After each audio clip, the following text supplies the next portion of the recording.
ਰਾਮ ਸਰੂਪ ਅਣਖੀ ਦਾ novel ਬਸ ਹੋਰ ਨਹੀਂ ਦਾ 28ਵਾਂ ਅੰਕ। ਉਹਦਾ ਮੁੰਡਾ ਜੰਮ ਕੇ ਵੀ ਸੰਦਲੀ ਲਈ ਰਮੇਸ਼ ਇੱਕ ਬੁਝਾਰਤ ਸੀ, ਇੱਕ ਅੜਾਉਣੀ ਸੀ ਜੋ ਹੱਲ ਨਹੀਂ ਹੋ ਰਹੀ ਸੀ। ਪਤਾ ਨਹੀਂ ਉਹ ਕਿਸ ਮਿੱਟੀ ਦਾ ਬਣਿਆ ਹੋਇਆ ਸੀ। ਸੰਦਲੀ ਨੇ ਉਹਨੂੰ ਕਦੇ ਖੁੱਲ੍ਹ ਕੇ ਹੱਸਦਾ ਹੋਇਆ ਨਹੀਂ ਵੇਖਿਆ ਸੀ। ਉਹ ਕਦੇ ਮਜ਼ਾਕ ਨਹੀਂ ਕਰਦਾ ਸੀ। ਉਹਨੂੰ ਉਹ ਮਜ਼ਾਕ ਕਰਦੀ ਤਾਂ ਰਮੇਸ਼ ਬਸ ਥੋੜ੍ਹਾ ਜਿਹਾ ਮੁਸਕਰਾਉਂਦਾ ਸੀ, ਜਿਵੇਂ ਬੁਰਾ ਮੰਨ ਗਿਆ ਹੋਵੇ ਜਾਂ ਮਜ਼ਾਕ ਉਹਦੀ ਸਮਝ 'ਚ ਹੀ ਨਾ ਆਇਆ ਹੋਵੇ। ਉਹਨੂੰ ਭੋਰਾ ਵੀ ਸੁਰਤ ਨਹੀਂ ਸੀ ਕਿ ਔਰਤ ਦਾ ਜਿਸਮ ਵੀ ਬੋਲਦਾ ਹੈ, ਅੱਖਾਂ ਗੱਲਾਂ ਕਰਦੀਆਂ ਨੇ, ਨੱਕ ਨਾਲ ਲੱਗੀ ਨੱਕ ਦੀ ਕੁੰਬਲੀ ਕੀ ਕਹਿ ਜਾਂਦੀ ਹੈ, ਹੱਥਾਂ ਦੀਆਂ ਉਂਗਲਾਂ ਦੀ ਇੱਕ ਭਾਸ਼ਾ ਹੁੰਦੀ ਹੈ। ਔਰਤ ਬੁੱਤ ਬਣੀ ਬੈਠੀ ਵੀ ਚੀਕਾਂ ਮਾਰ ਰਹੀ ਹੁੰਦੀ ਹੈ, ਗੋਡੇ ਨਾਲ ਗੋਡਾ ਖਾਂਦਾ ਤਾਂ ਮੂੰਹੋਂ ਬੋਲ ਕੇ ਕੁਝ ਆਖਦਾ। ਉਹਨੂੰ ਪਤਾ ਨਹੀਂ ਸੀ ਕਿ ਬੰਦੇ ਦੇ ਕੰਨ ਕੋਲ ਛੱਡਿਆ ਔਰਤ ਦਾ ਲੰਮਾ ਸਾਹ ਕੀ ਕਹਿੰਦਾ ਹੁੰਦਾ। ਉਹ ਤਾਂ ਬਸ ਅਚਾਨਕ ਹੀ ਹੱਥ ਖੜੇ ਕਰਦਾ, ਮੁਰਗੀ ਨੂੰ ਦੀਵਾਰ ਦੇ ਖੂੰਜੇ 'ਚ ਘੇਰ ਕੇ ਉਹਦੇ 'ਤੇ ਝਪਟਦਾ ਅਤੇ ਪਲਾਂ ਛਿਨਾਂ 'ਚ ਉਹਦੀ ਗਰਦਨ ਮਰੋੜ ਦਿੰਦਾ। ਮੁਰਗੀ ਦੇ ਟੁੱਟੇ ਖਿੰਡੇ ਖੰਭ ਵਕਤ ਦਾ ਮਾਤਮ ਕਰਦੇ ਰਹਿ ਜਾਂਦੇ। ਸੰਦਲੀ ਨੇ ਕਦੀ ਨਹੀਂ ਦੇਖਿਆ ਸੀ ਕਿ ਰਮੇਸ਼ ਨੇ ਵਿਵੇਕ ਨੂੰ ਚੱਜ ਨਾਲ ਬੁਲਾਇਆ ਚਲਾਇਆ ਹੋਵੇ। ਉਹ ਹੌਕਾ ਲੈ ਕੇ ਰਹਿ ਜਾਂਦੀ ਤੇ ਬੜੀ ਸ਼ਿੱਦਤ ਨਾਲ ਚਾਹੁੰਦੀ ਕਿ ਰਮੇਸ਼ ਵਿਵੇਕ ਨੂੰ ਗੋਦੀ ਚੁੱਕ ਲਵੇ, ਉਹਨੂੰ ਰੋਂਦੇ ਨੂੰ ਲੋਰੀ ਦੇ ਕੇ ਵਰਿਆ ਦੇਵੇ। ਉਹ ਬੈੱਡ 'ਤੇ ਲੱਤਾਂ ਮਾਰ-ਮਾਰ ਖੇਡ ਰਿਹਾ ਹੋਵੇ ਤਾਂ ਰਮੇਸ਼ ਉਹਦੇ ਬੁੱਲ੍ਹਾਂ ਨੂੰ ਹੱਥ ਲਾ ਕੇ ਮੂੰਹੋਂ ਕੋਈ ਆਵਾਜ਼ ਕੱਢੇ ਤੇ ਵਿਵੇਕ ਹੱਸਣ ਲੱਗ ਪਵੇ। ਰਮੇਸ਼ ਉਹਨੂੰ ਚੁੱਕ ਕੇ ਉਹਦੀ ਗੱਲ ਨੂੰ ਆਪਣੇ ਬੁੱਲ੍ਹਾਂ ਦੀ ਛੋਹ ਦੇਵੇ, ਫਲੀਆਂ ਜਿਹੀਆਂ ਉਹਦੀਆਂ ਨਰਮ ਕੋਮਲ ਉਂਗਲਾਂ ਨੂੰ ਆਪਣੇ ਮੂੰਹ 'ਚ ਪਾ ਲਵੇ। ਚੰਦਰਾ ਕੋਈ ਵੀ ਲਾਡ ਨਹੀਂ ਕਰਦਾ ਸੀ ਵਿਵੇਕ ਨਾਲ, ਜਿਵੇਂ ਉਹ ਦੂਜੇ ਕਿਸੇ ਘਰ ਦਾ ਬੱਚਾ ਹੋਵੇ। ਬਸ ਜਿਵੇਂ ਵਿਵੇਕ ਰਮੇਸ਼ ਲਈ ਜਮ੍ਹਾਂ ਪੂੰਜੀ ਸੀ ਤੇ ਵਿਆਜ ਲੱਗ ਰਿਹਾ ਸੀ। ਬੈਂਕ ਤੋਂ 5 ਵਜੇ ਵਾਪਸ ਆ ਕੇ ਵੀ ਉਹ ਕਮਰੇ 'ਚ ਚੁੱਪ ਕੀਤਾ ਬੈਠਾ ਰਹਿੰਦਾ, ਕੋਈ ਹਿਸਾਬ ਕਿਤਾਬ ਜਿਹਾ ਕਰਦਾ ਰਹਿੰਦਾ। ਅਸਲ 'ਚ ਉਹ ਵੱਡੀਆਂ ਕੰਪਨੀਆਂ ਦੇ ਸ਼ੇਅਰ ਖਰੀਦਣ ਤੇ ਵੇਚਣ ਦਾ ਕੰਮ ਕਰਦਾ ਸੀ। ਇਹ ਕੰਮ ਉਹ ਆਪਣੀ ਮਾਂ ਜਮਨਾ ਦੇਵੀ ਦੇ ਨਾਂ 'ਤੇ ਕਰਦਾ। ਜਮਨਾ ਦੇਵੀ ਹਿੰਦੀ ਅੱਖਰਾਂ 'ਚ ਆਪਣਾ ਨਾਂ ਟੁੱਟਿਆ ਫੁੱਟਿਆ ਜਿਹਾ ਲਿਖ ਸਕਦੀ, ਬਸ ਉਹ ਆਪਣਾ ਨਾਂ ਲਿਖਣਾ ਹੀ ਜਾਣਦੀ। ਫਿਰ ਉਹਨੂੰ ਕੱਖ ਵੀ ਲਿਖਣਾ ਪੜ੍ਹਨਾ ਨਹੀਂ ਆਉਂਦਾ ਸੀ। ਜਮਨਾ ਦੇਵੀ ਲਿਖਣ 'ਤੇ ਇਹ 5 ਅੱਖਰ ਰਮੇਸ਼ ਨੇ ਹੀ ਉਹਨੂੰ ਸਿਖਾਏ ਸਨ।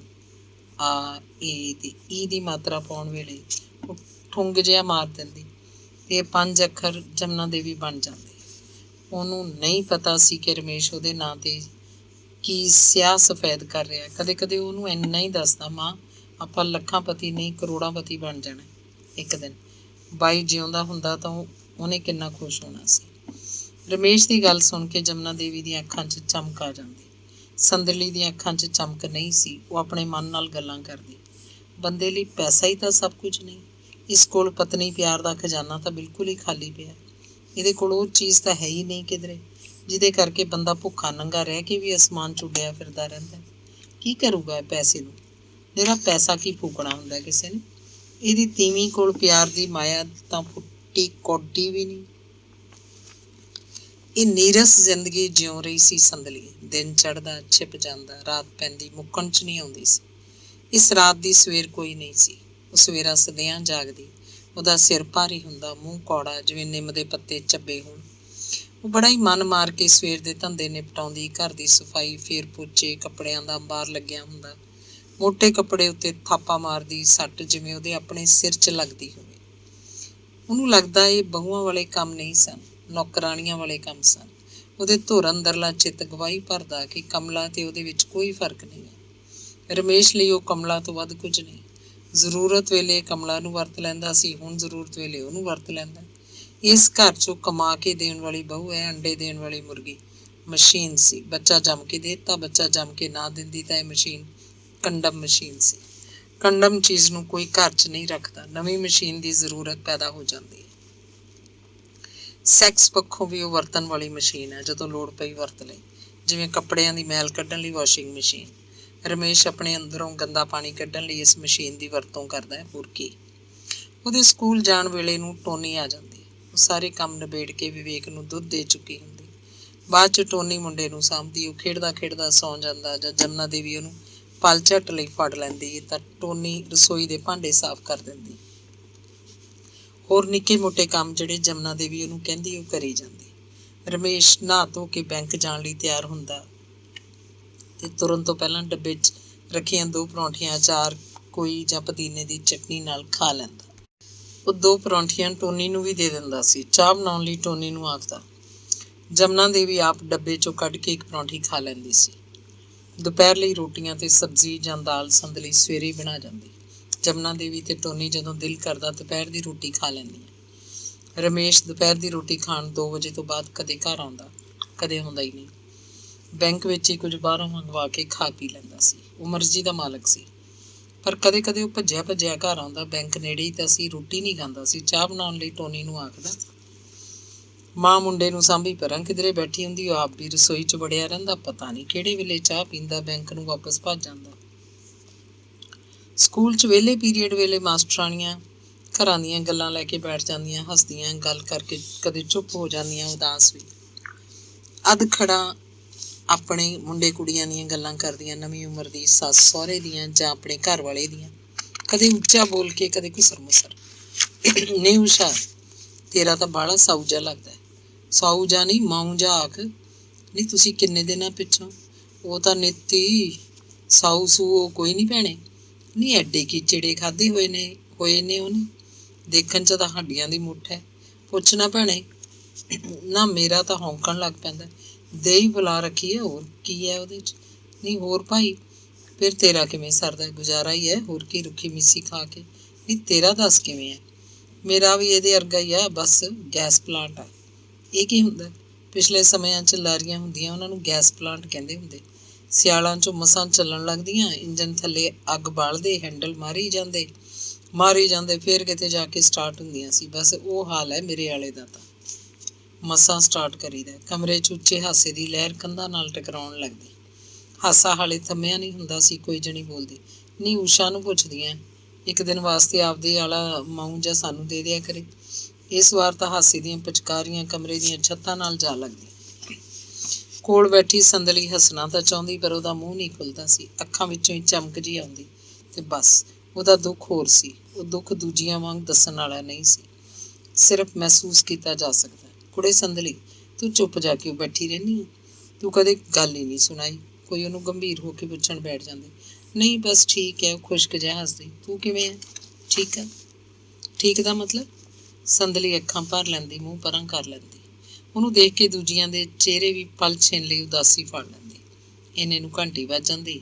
ਉਹ ਆਪਣੇ ਆਪਣੇ ਪੀਰੀਅਡਾਂ ਨੂੰ ਤੁਰ ਪੈਂਦੀਆਂ, ਹੱਸਦੀਆਂ ਬੋਲਦੀਆਂ। ਕਦੇ ਕੋਈ ਬੈਠੀ ਰਹਿੰਦੀ ਜਿਹਦਾ ਅਗਲਾ ਪੀਰੀਅਡ ਵੀ ਖਾਲੀ ਹੁੰਦਾ। ਅੰਗ 29ਵਾਂ।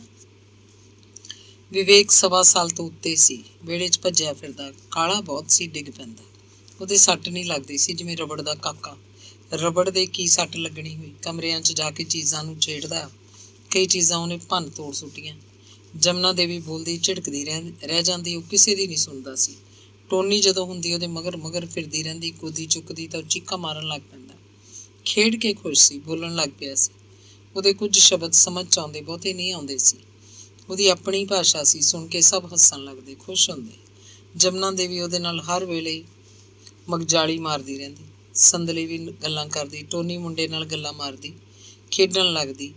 ਇਹ ਉਹਦੀ ਨੌਕਰੀ ਸੀ। ਰਮੇਸ਼ ਸਾਹਮਣੇ ਆਉਂਦਾ ਤਾਂ ਸੰਦਲੀ ਬੋਲਦੀ, ਡੈਡੀ। ਵਿਵੇਕ ਮਗਰੋਂ ਬੋਲਦਾ, ਡੈਡੀ। ਰਮੇਸ਼ ਸਿਰਫ ਝਾਕਦਾ ਹੀ, ਹੱਸਦਾ ਬੋਲਦਾ ਨਹੀਂ ਸੀ। ਰੁਮਾਲ ਨਾਲ ਐਨਕ ਦੇ ਸ਼ੀਸ਼ੇ ਸਾਫ਼ ਕਰ ਰਿਹਾ ਹੁੰਦਾ। ਐਨਕ ਬਗੈਰ ਉਹਦੀਆਂ ਅੱਖਾਂ ਜਿਵੇਂ ਕਿਸੇ ਜਾਨਵਰ ਦੀਆਂ ਅੱਖਾਂ ਹੋਣ। ਸੰਦਲੀ ਲਈ ਉਹ ਇੱਕ ਜਾਨਵਰ ਹੀ ਤਾਂ ਸੀ। ਵਿਵੇਕ ਗਲਾਸ 'ਚ ਦੁੱਧ ਪੀ ਲੈਂਦਾ, ਰੋਟੀ ਦੀਆਂ ਬੁਰਕੀਆਂ ਮੂੰਹ 'ਚ ਪਾਉਂਦੇ ਖਾ ਲੈਂਦਾ। ਦੰਦੀਆਂ ਨਿਕਲ ਆਈਆਂ ਸਨ, ਪਰ ਟੱਟੀ ਪਿਸ਼ਾਬ ਦੱਸ ਕੇ ਨਹੀਂ ਕਰਦਾ ਸੀ। ਉਹਨੂੰ ਸਾਂਭਣ ਵਾਲੀ ਕੁੜੀ ਦੀ ਹਾਲੇ ਲੋੜ ਸੀ। ਟੋਨੀ ਪਹਿਲਾਂ ਵਾਂਗ ਹੀ ਆਉਂਦੀ ਜਾਂਦੀ ਸੀ ਤੇ ਖੁਦ ਵੀ ਵੱਡੀ ਹੋ ਰਹੀ ਸੀ। ਅੰਗ 30ਵਾਂ। ਹੈਡ ਮਿਸਟਰੈਸ ਦੇ ਘਰ ਵਾਲੇ ਨੂੰ ਗਲੇ ਦਾ ਕੈਂਸਰ ਸੀ ਤੇ ਉਹ 1 ਮਹੀਨੇ ਤੋਂ ਲੁਧਿਆਣੇ ਦਾਖਲ ਸੀ। ਉਹ ਹਰ ਹਫ਼ਤੇ ਉੱਥੇ ਜਾਂਦੀ, 2 ਰਾਤਾਂ ਰਹਿ ਕੇ ਆਉਂਦੀ। ਨਹੀਂ ਤਾਂ ਉੱਥੇ ਉਹਦੇ ਕੋਲ ਉਹਦਾ ਛੋਟਾ ਭਰਾ ਸੀ। ਦਵਾਈਆਂ ਚੱਲ ਰਹੀਆਂ ਸੀ, ਟੈਸਟ ਚੱਲਦੇ ਰਹਿੰਦੇ, ਕੋਈ ਮੋੜ ਨਹੀਂ ਪੈ ਰਿਹਾ ਸੀ। ਹੈਡ ਮਿਸਟਰੈਸ ਸ਼ਨੀਚਰਵਾਰ ਦੀ ਸ਼ਾਮ ਨੂੰ ਜਾਂਦੀ, ਸੋਮਵਾਰ ਨੂੰ ਸਵੇਰੇ ਸਕੂਲ ਲੱਗਣ ਦੇ ਸਮੇਂ ਤੱਕ ਮਾਨਸਾ ਪਹੁੰਚ ਜਾਂਦੀ। ਘਰ ਵਾਲੇ ਦੀ ਬਿਮਾਰੀ ਨੂੰ ਲੈ ਕੇ ਇੰਨਾ ਦੁਖੀ ਤੇ ਚਿੰਤਾ 'ਚ ਸੀ, ਪਰ ਸਕੂਲ ਪਹੁੰਚਣ ਵੇਲੇ 1 ਮਿੰਟ ਵੀ ਲੇਟ ਨਹੀਂ ਹੁੰਦੀ ਸੀ। ਘਰ ਨਹੀਂ ਜਾਂਦੀ ਸੀ, ਲੁਧਿਆਣੇ ਤੋਂ ਸਿੱਧਾ ਸਕੂਲ ਆਉਂਦੀ। ਹੁਣ ਉਹ ਪੂਰਾ ਹਫ਼ਤਾ ਹੀ ਸਕੂਲ ਨਹੀਂ ਆਈ। ਘਰ ਵਾਲੇ ਦੀ ਹਾਲਤ ਗੰਭੀਰ ਸੀ। ਅੱਧੀ ਛੁੱਟੀ ਹਾਲੇ ਹੋਈ ਨਹੀਂ ਸੀ। ਸਕੂਲ 'ਚ ਕਿੱਧਰੋਂ ਫੋਨ ਆਇਆ ਕਿ ਹੈਡ ਮਿਸਟਰੈਸ ਦਾ ਘਰ ਵਾਲਾ ਅੱਜ ਸਵੇਰੇ ਪੂਰਾ ਹੋ ਗਿਆ ਤੇ ਹੁਣ ਉਹਦੀ ਮ੍ਰਿਤਕ ਦੇ ਟਰੱਕ 'ਚ ਮਾਨਸਾ ਆ ਰਹੀ ਹੈ। ਮਾਸਟਰਾਣੀਆਂ ਨੇ ਸੁਣਿਆ ਤੇ ਸਲਾਹ ਜੀ ਕਰਕੇ ਸਾਰੀ ਛੁੱਟੀ ਦੀ ਘੰਟੀ ਵਜਵਾ ਦਿੱਤੀ। 5-10 ਮਿੰਟਾਂ ਵਿੱਚ ਹੀ ਮੂੰਹੋਂ ਮੂੰਹ ਸਾਰੇ ਸਕੂਲ ਵਿੱਚ ਖਬਰ ਫੈਲ ਚੁੱਕੀ ਸੀ। ਵਿਦਿਆਰਥੀਆਂ ਤੋਂ ਗਾਂਹ ਇਹ ਮਨਹੂਸ ਖਬਰ ਸਾਰੀ ਮੰਡੀ 'ਚ ਘਰੋਂ ਘਰੀ ਗਈ ਹੋਏਗੀ। ਸੰਦਲੀ ਨੇ ਸਾਈਕਲ ਚੁੱਕਿਆ ਤੇ ਘਰ ਨੂੰ ਤੁਰ ਪਈ। ਉਹਦੀਆਂ ਛਾਤੀਆਂ ਦਾ ਦੁੱਧ ਜਿਵੇਂ ਪਹਿਲਾਂ ਵਿਵੇਕ ਤੱਕ ਪਹੁੰਚ ਗਿਆ ਹੋਵੇ, ਉਹ ਜਾਣ ਸਾਰ ਹੌਲੀ ਹੋ ਜਾਣਾ ਚਾਹੁੰਦੀ ਸੀ। ਵਿਵੇਕ ਚਾਹੇ ਉਪਰਾ ਦੁੱਧ ਪੀਣ ਗਿੱਝ ਗਿਆ ਸੀ, ਰੋਟੀ ਦੀਆਂ ਨਿੱਕੀਆਂ ਨਿੱਕੀਆਂ ਬੁਰਕੀਆਂ ਵੀ ਖਾ ਲੈਂਦਾ, ਪਰ ਸੰਦਲੀ ਦਾ ਖਹਿੜਾ ਨਹੀਂ ਛੱਡਦਾ ਸੀ। ਉਹ ਜਦੋਂ ਵੀ ਉਹਨੂੰ ਫੜਦੀ ਉਹਦੇ ਗਲਮੇ ਨੂੰ ਹੱਥ ਪਾਉਂਦਾ ਤੇ ਉਹਨੂੰ ਬੈਠ ਜਾਣ ਦਾ ਇਸ਼ਾਰਾ ਕਰਦਾ। ਬਸ ਚੂੰਢਦਾ ਸੀ। ਦੁੱਧ ਤਾਂ ਹੁਣ ਇੰਨਾ ਕਿੱਥੇ ਰਹਿ ਗਿਆ ਸੀ। ਸੰਦਲੀ ਨੂੰ ਵੀ ਸਬਰ ਨਹੀਂ ਸੀ। ਮੁੰਡੇ ਨੂੰ ਹਿੱਕ ਨਾਲ ਘੁੱਟ ਕੇ ਜਿਵੇਂ ਉਹਦੇ ਦਿਮਾਗ 'ਚ ਮਮਤਾ ਦਾ ਤੀਬਰ ਅਹਿਸਾਸ ਫੁੱਟ ਪੈਂਦਾ। ਨੰਗਲ ਕਲੋਨੀ 'ਚ ਆਪਣੇ ਮਕਾਨ ਦੇ ਸਾਹਮਣੇ ਜਾ ਕੇ ਉਹਨੇ ਸਾਈਕਲ ਰੋਕਿਆ ਤਾਂ ਮਕਾਨ ਦਾ ਮੇਨ ਗੇਟ ਅੱਧਾ ਖੁੱਲ੍ਹਾ ਪਿਆ ਸੀ। ਨਿੱਗਰ ਲੋਹੇ ਦਾ ਗੇਟ। ਉਹਨੇ ਚੁੱਪਚਾਪ ਜਿਹੀ ਸਾਈਕਲ ਤੋੜ ਕੇ ਅੰਦਰ ਕਰ ਲਿਆ। ਵਿਹੜੇ 'ਚ ਜਾ ਕੇ ਸਾਈਕਲ ਨੂੰ ਇੱਕ ਕੰਧ ਨਾਲ ਖੜਾ ਕਰ ਦਿੱਤਾ। ਉਹ ਭੋਰਾ ਵੀ ਖੜਕਾ ਨਹੀਂ ਕਰਨਾ ਚਾਹੁੰਦੀ ਸੀ। ਡਰਦੀ ਸੀ ਵਿਵੇਕ ਨੂੰ ਪਤਾ ਲੱਗ ਗਿਆ ਤਾਂ ਭੱਜ ਕੇ ਆ ਕੇ ਉਹਨੂੰ ਚਿੰਬੜ ਜਾਏਗਾ। ਪਹਿਲਾਂ ਉਹ ਬਾਥਰੂਮ ਜਾਣਾ ਚਾਹੁੰਦੀ ਸੀ। ਉਹ ਚਾਹੁੰਦੀ ਸੀ ਚੁੱਪਚਾਪ ਹੀ ਉਹ ਇਹ ਕੰਮ ਨਿਪਟਾ ਲਵੇ, ਫੇਰ ਹੀ ਵਿਵੇਕ ਨੂੰ ਜਾ ਕੇ ਦੇਖੇ। ਵਿਹੜੇ ਦੇ ਬਾਥਰੂਮ 'ਚੋਂ ਬਾਹਰ ਆਈ ਤਾਂ ਦੱਬੇ ਪੈਰੀ ਜਾ ਕੇ ਦੇਖਿਆ ਵਿਵੇਕ ਵਰਾਂਡੇ 'ਚ ਦਾਦੀ ਨਾਲ ਸੁੱਤਾ ਪਿਆ। ਦਾਦੀ ਦੀ ਉਹਦੇ ਵੱਲ ਪਿੱਠ ਕੀਤੀ ਹੋਈ ਹੈ।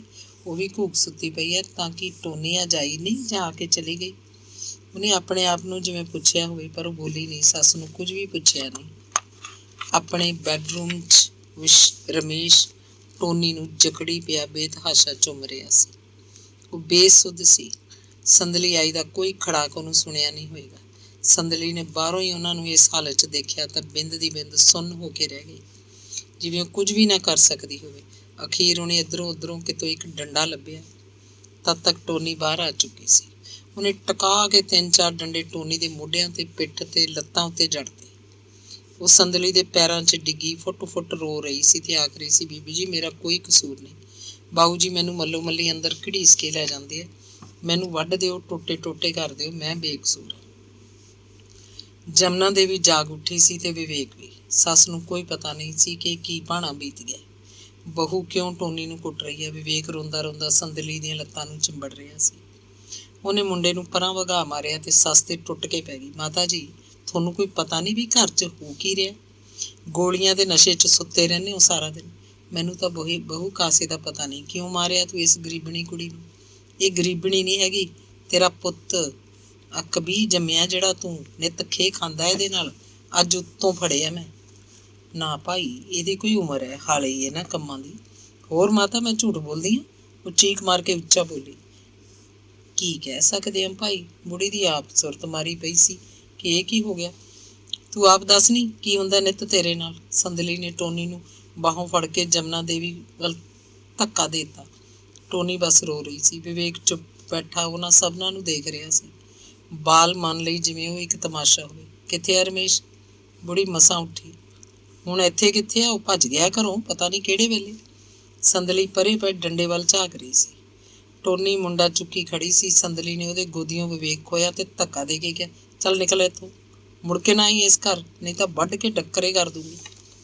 ਟੋਨੀ ਨੀਵੀਂ ਪਾ ਕੇ ਘਰੋਂ ਬਾਹਰ ਹੋ ਗਈ। ਨਾ ਰੋਟੀ ਨਾ ਪਾਣੀ। ਸੰਦਲੀ ਆਥਣ ਤੱਕ ਬਰਾਂਡੇ 'ਚ ਮੰਜਾ ਡਾਹ ਕੇ ਪਈ ਰਹੀ। ਦੁੱਧ ਪੀ ਕੇ ਵਿਵੇਕ ਇੱਧਰ ਉੱਧਰ ਥੋੜ੍ਹੀ ਦੇਰ ਖੇਡਿਆ, ਫਿਰ ਦਾਦੀ ਨਾਲ ਹੀ ਜਾ ਪਿਆ ਸੀ। ਸੰਦਲੀ ਦੇ ਦਿਮਾਗ 'ਚ ਗੁੱਸੇ ਦੀ ਘੂਕੀ ਸੀ। ਅਜੀਬ ਡਰਾਉਣੇ ਖਿਆਲ ਇੱਕ ਤੇਜ਼ ਲਹਿਰ ਵਾਂਗ ਚੱਕਰ ਕੱਟ ਰਹੇ ਸੀ। ਉਹ ਨਾ ਜਿਉਂਦੀ ਨਾ ਮਰਦੀ, ਇੱਕ ਘੋਰ ਸੰਕਟ ਤੇ ਬਿੰਦੂ 'ਚ ਸਿਮਟ ਕੇ ਰਹਿ ਗਈ ਹੋਵੇ। ਜਿਵੇਂ ਇਹ ਮਕਾਨ, ਇਹ ਘਰ ਜਿਵੇਂ ਇੱਕ ਅੰਨੀ ਕਬਰ ਹੋਵੇ ਜਿਸ 'ਚ ਉਹਦਾ ਸਮੁੱਚਾ ਵਜੂਦ ਦਫਨ ਹੋ ਗਿਆ ਹੋਵੇ। ਉਹ ਮਿੱਟੀ 'ਚ ਸਮਾ ਜਾਣਾ ਚਾਹੁੰਦੀ। ਰਮੇਸ਼ ਕਦੇ ਵੀ ਉਹਦੇ ਸੁਪਨਿਆਂ ਦਾ ਆਦਮੀ ਨਹੀਂ ਸੀ, ਪਰ ਜਿਹੋ ਜਿਹਾ ਵੀ ਉਹਦੇ ਪੱਲੇ ਪੈ ਗਿਆ ਸੀ, ਇਸ ਤਰ੍ਹਾਂ ਦਾ ਵੀ ਉਹਦਾ ਨਹੀਂ ਸੀ। ਉਹ ਆਦਮੀ ਨਹੀਂ, ਇੱਕ ਸ਼ਰਮਨਾਕ ਜਾਨਵਰ ਸੀ, ਇੱਕ ਦਰਿੰਦਾ। ਉਹ ਇਸ ਖੂੰਖਾਰ ਜਾਨਵਰ ਤੋਂ ਕਿਵੇਂ ਛੁਟਕਾਰਾ ਪਾਵੇ? ਉਹਦੇ ਦਿਮਾਗ 'ਚ ਕੋਈ ਹੱਲ ਨਹੀਂ ਸੀ। ਰਮੇਸ਼ 5:30 ਵਜੇ ਘਰ ਆਇਆ, ਜਿਵੇਂ ਕੁਝ ਵਾਪਰਿਆ ਹੀ ਨਾ ਹੋਵੇ, ਜਿਵੇਂ ਉਹਦੀ ਕਿਸੇ ਗੱਲ ਦਾ ਕਿਸੇ ਨੂੰ ਪਤਾ ਹੀ ਨਾ ਹੋਵੇ, ਜਿਵੇਂ ਘਰ ਦੇ ਅੰਦਰਲੇ ਸ਼ੋਰ ਦੀ ਉਹਨੂੰ ਕੋਈ ਪਰਵਾਹ ਨਾ ਹੋਵੇ, ਜਿਵੇਂ ਉਹਨੂੰ ਕਿਸੇ ਦਾ ਕੋਈ ਡਰ ਭੈ ਨਾ ਹੋਵੇ। ਆਉਣ ਸਾਰ ਉਹਨੇ ਮਾਂ ਨੂੰ ਚਾਹ ਬਣਾਉਣ ਲਈ ਕਿਹਾ, ਉੱਚਾ ਬੋਲ ਕੇ। ਸਭ ਨੂੰ ਪਤਾ ਸੀ ਮਾਂ ਚਾਹ ਕਦੇ ਵੀ ਨਹੀਂ ਬਣਾਉਂਦੀ। ਰਸੋਈ ਦਾ ਕੰਮ ਤਾਂ ਉਹਨੇ ਵਰ੍ਹਿਆਂ ਤੋਂ ਛੱਡਿਆ ਹੋਇਆ ਸੀ। ਜਦੋਂ ਸੰਦਲੀ ਬੱਚਾ ਜੰਮਣ ਭਗਵਾਨਪੁਰ ਗਈ ਸੀ, ਕਈ ਮਹੀਨੇ ਨਹੀਂ ਮੁੜੀ ਸੀ। ਉਹਨਾਂ ਦਿਨਾਂ 'ਚ ਵੀ ਜਮਨਾ ਦੇਵੀ ਰਸੋਈ ਦਾ ਕੰਮ ਨਹੀਂ ਕਰਦੀ ਸੀ। ਸਭ ਨੌਕਰਾਣੀ ਕਰਦੀ ਜਾਂ ਰਮੇਸ਼ ਆਪ ਕਰਦਾ। ਇਹ ਉੱਚਾ ਬੋਲ ਅਸਲ 'ਚ ਉਹਨੇ ਸੰਦਲੀ ਨੂੰ ਸੁਣਾਇਆ ਸੀ ਮਾਂ ਦੇ ਵਿੱਚ ਦੀ।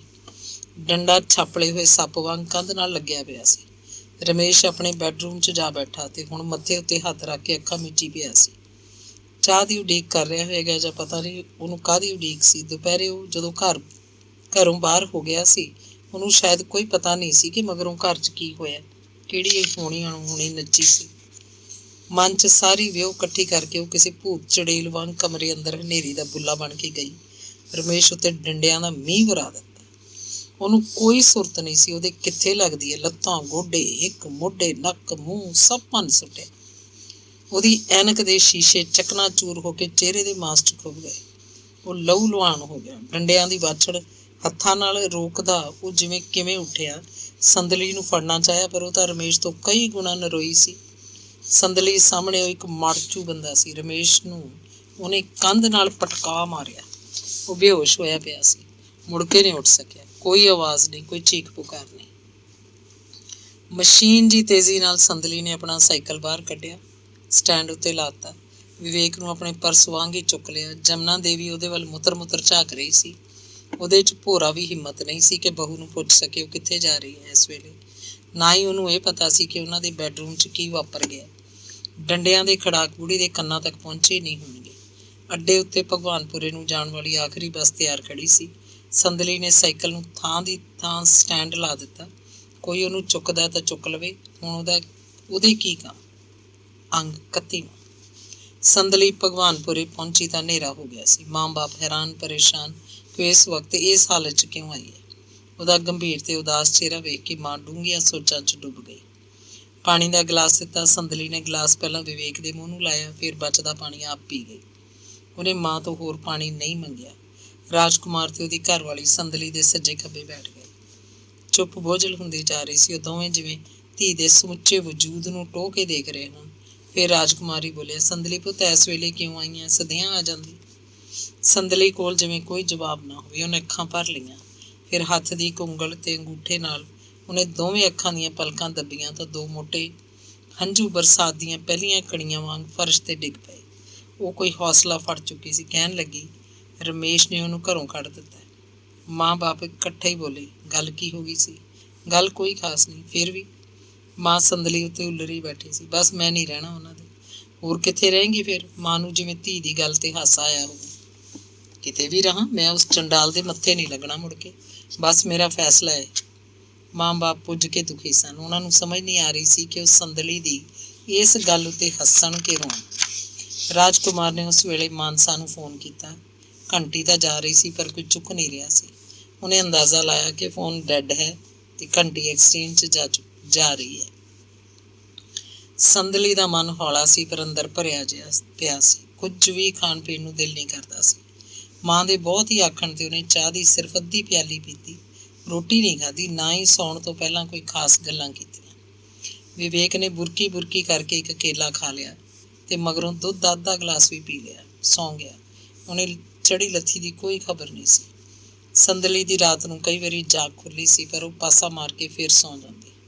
ਬੀਤੇ ਨੂੰ ਭੁੱਲਣ ਦੀ ਕੋਸ਼ਿਸ਼ ਕਰਦੀ, ਬਾਰ-ਬਾਰ ਇਹੀ ਫੈਸਲਾ ਕਰਦੀ, ਜੋ ਹੋ ਗਿਆ ਵਧੀਆ ਹੋਇਆ।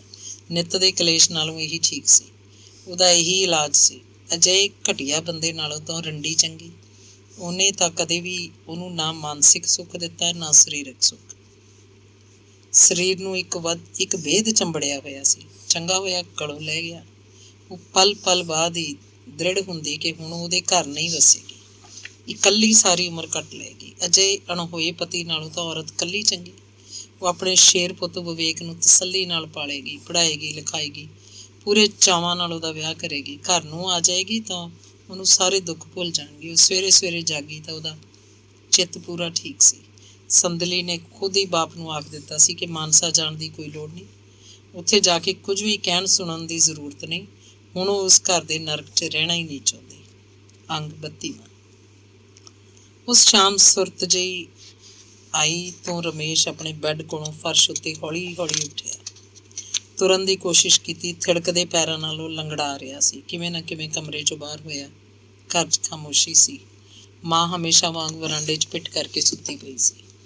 ਰਮੇਸ਼ ਨੂੰ ਪਤਾ ਸੀ ਉਹ ਗੋਲੀਆਂ ਖਾ ਕੇ ਹਰ ਵੇਲੇ ਸੁੱਤੀ ਪਈ ਰਹਿੰਦੀ ਹੈ। ਗੱਲ ਕਰੇ ਤਾਂ ਜਿਵੇਂ ਸੁੱਤੀ ਪਈ ਬੋਲਦੀ ਹੈ। ਉੱਠਦੀ ਵੀ ਹੈ ਤਾਂ ਬਸ ਪਾਣੀ ਪੀਣ ਉੱਠਦੀ ਹੈ ਜਾਂ ਬਾਥਰੂਮ ਜਾਣ ਵੇਲੇ ਉੱਠਦੀ ਹੈ। ਸੰਦਲੀ ਤੇ ਵਿਵੇਕ ਕਿਧਰੇ ਨਹੀਂ ਦਿਸ ਰਹੇ ਸੀ।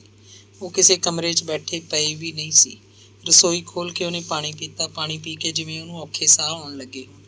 ਬੈਡਰੂਮ 'ਚ ਜਾ ਕੇ ਉਹਨੇ ਟਿਊਬ ਜਗਾਈ ਤੇ ਵੱਡੇ ਸ਼ੀਸ਼ੇ 'ਚ ਆਪਣੀ ਸ਼ਕਲ ਦੇਖੀ। ਉਹਦਾ ਚਿਹਰਾ ਬੇਸਿਆਣ ਹੋਇਆ ਪਿਆ ਸੀ। ਉਹਦੀਆਂ ਅੱਖਾਂ 'ਚ ਧੁੰਦਲਾਪਨ ਸੀ ਤੇ ਫਿਰ ਉਹ ਬਾਥਰੂਮ 'ਚ ਗਿਆ ਤੇ ਟੱਬ ਦੇ ਪਾਣੀ ਨਾਲ ਪਹਿਲਾਂ ਆਪਣੇ ਹੱਥ ਧੋਤੇ। ਹੱਥਾਂ ਦੀਆਂ ਉਂਗਲਾਂ ਸੁੱਜੀਆਂ ਹੋਈਆਂ ਸਨ, ਪੂਰੀ ਤਰ੍ਹਾਂ ਮੁੱਠੀਆਂ ਮੀਚੀਆਂ ਨਹੀਂ ਜਾ ਰਹੀਆਂ ਸੀ। ਜਿਵੇਂ ਜਿਵੇਂ ਕਰਕੇ ਉਹਨੇ ਆਪਣੇ ਮੂੰਹ ਉੱਤੇ ਪਾਣੀ ਦੇ ਛਿੱਟੇ ਮਾਰੇ, ਅੱਖਾਂ ਨੂੰ ਪੂਰਾ ਦਿਸਣ ਲੱਗ ਪਿਆ। ਹੋਰ ਪਾਣੀ ਨਾਲ ਉਹਨੇ ਆਪਣਾ ਚਿਹਰਾ ਧੋ ਲਿਆ। ਬੈਡਰੂਮ 'ਚ ਜਾ ਕੇ ਫਿਰ ਕੱਪੜੇ ਬਦਲੇ। ਪਹਿਲਾਂ ਵਾਲੇ ਕੱਪੜਿਆਂ ਉੱਤੇ ਥਾਂ ਥਾਂ ਲਹੂ ਦੇ ਨਿਸ਼ਾਨ ਸਨ। ਇੰਨੇ ਨੂੰ ਹਨੇਰਾ ਹੋ ਚੁੱਕਿਆ ਸੀ। ਉਹ ਘਰੋਂ ਬਾਹਰ ਹੋਇਆ। ਗਲੀ ਦੀਆਂ ਟਿਊਬਾਂ ਜਗ ਰਹੀਆਂ ਸਨ। ਹੌਲੀ ਹੌਲੀ ਤੁਰਦਾ ਉਹ ਵਾਟਰ ਬਾਕਸ ਰੋਡ 'ਤੇ ਆ ਗਿਆ। ਇੱਕ ਡਾਕਟਰ ਦੀ ਦੁਕਾਨ 'ਤੇ ਜਾ ਕੇ ਬੈਂਚ 'ਤੇ ਬਹਿ ਗਿਆ। 2 ਮਰੀਜ਼ ਹੋਰ ਵੀ ਬੈਠੇ ਸਨ। ਡਾਕਟਰ ਅੰਦਰ ਆਪਣੇ ਕੈਬਿਨ 'ਚ ਇੱਕ ਮਰੀਜ਼ ਨੂੰ ਚੈੱਕ ਕਰ ਰਿਹਾ ਸੀ। ਉਹ ਕੈਬਿਨ 'ਚ ਜਾਣ ਲਈ ਕਾਹਲਾ ਸੀ। ਕੈਬਿਨ ਦੇ ਗੇਟ 'ਚ ਉਹਦਾ ਪੈਰ ਕਿਸੇ ਚੀਜ਼ ਨਾਲ ਅੜਕ ਗਿਆ। ਉਹ ਡਿੱਗਦਾ ਡਿੱਗਦਾ ਮਸਾਂ ਬਚਿਆ। ਡਾਕਟਰ ਮੁਸਕਰਾਇਆ ਤੇ ਬੈਠਾ ਬੈਠਾ ਹੀ ਬੋਲਿਆ, ਕੀ ਗੱਲ ਬਾਊ ਜੀ, ਕਿਵੇਂ ਡਿੱਗਦੇ ਫਿਰਦੇ ਹੋ? ਉਹ ਜੀ ਐਨਕ ਬਗੈਰ। ਐਨਕ ਲਗਾਓ ਫਿਰ। ਟੁੱਟ ਗਈ ਡਾਕਟਰ ਸਾਹਿਬ, ਹੁਣ ਨਵੀਂ? ਹਾਂ, ਪੁਰਾਣੀ ਚੀਜ਼ ਬੇਕਾਰ ਹੋ ਜਾਏ ਤਾਂ ਨਵੀਂ ਲੈ ਲੈਣੀ ਚਾਹੀਦੀ ਹੈ।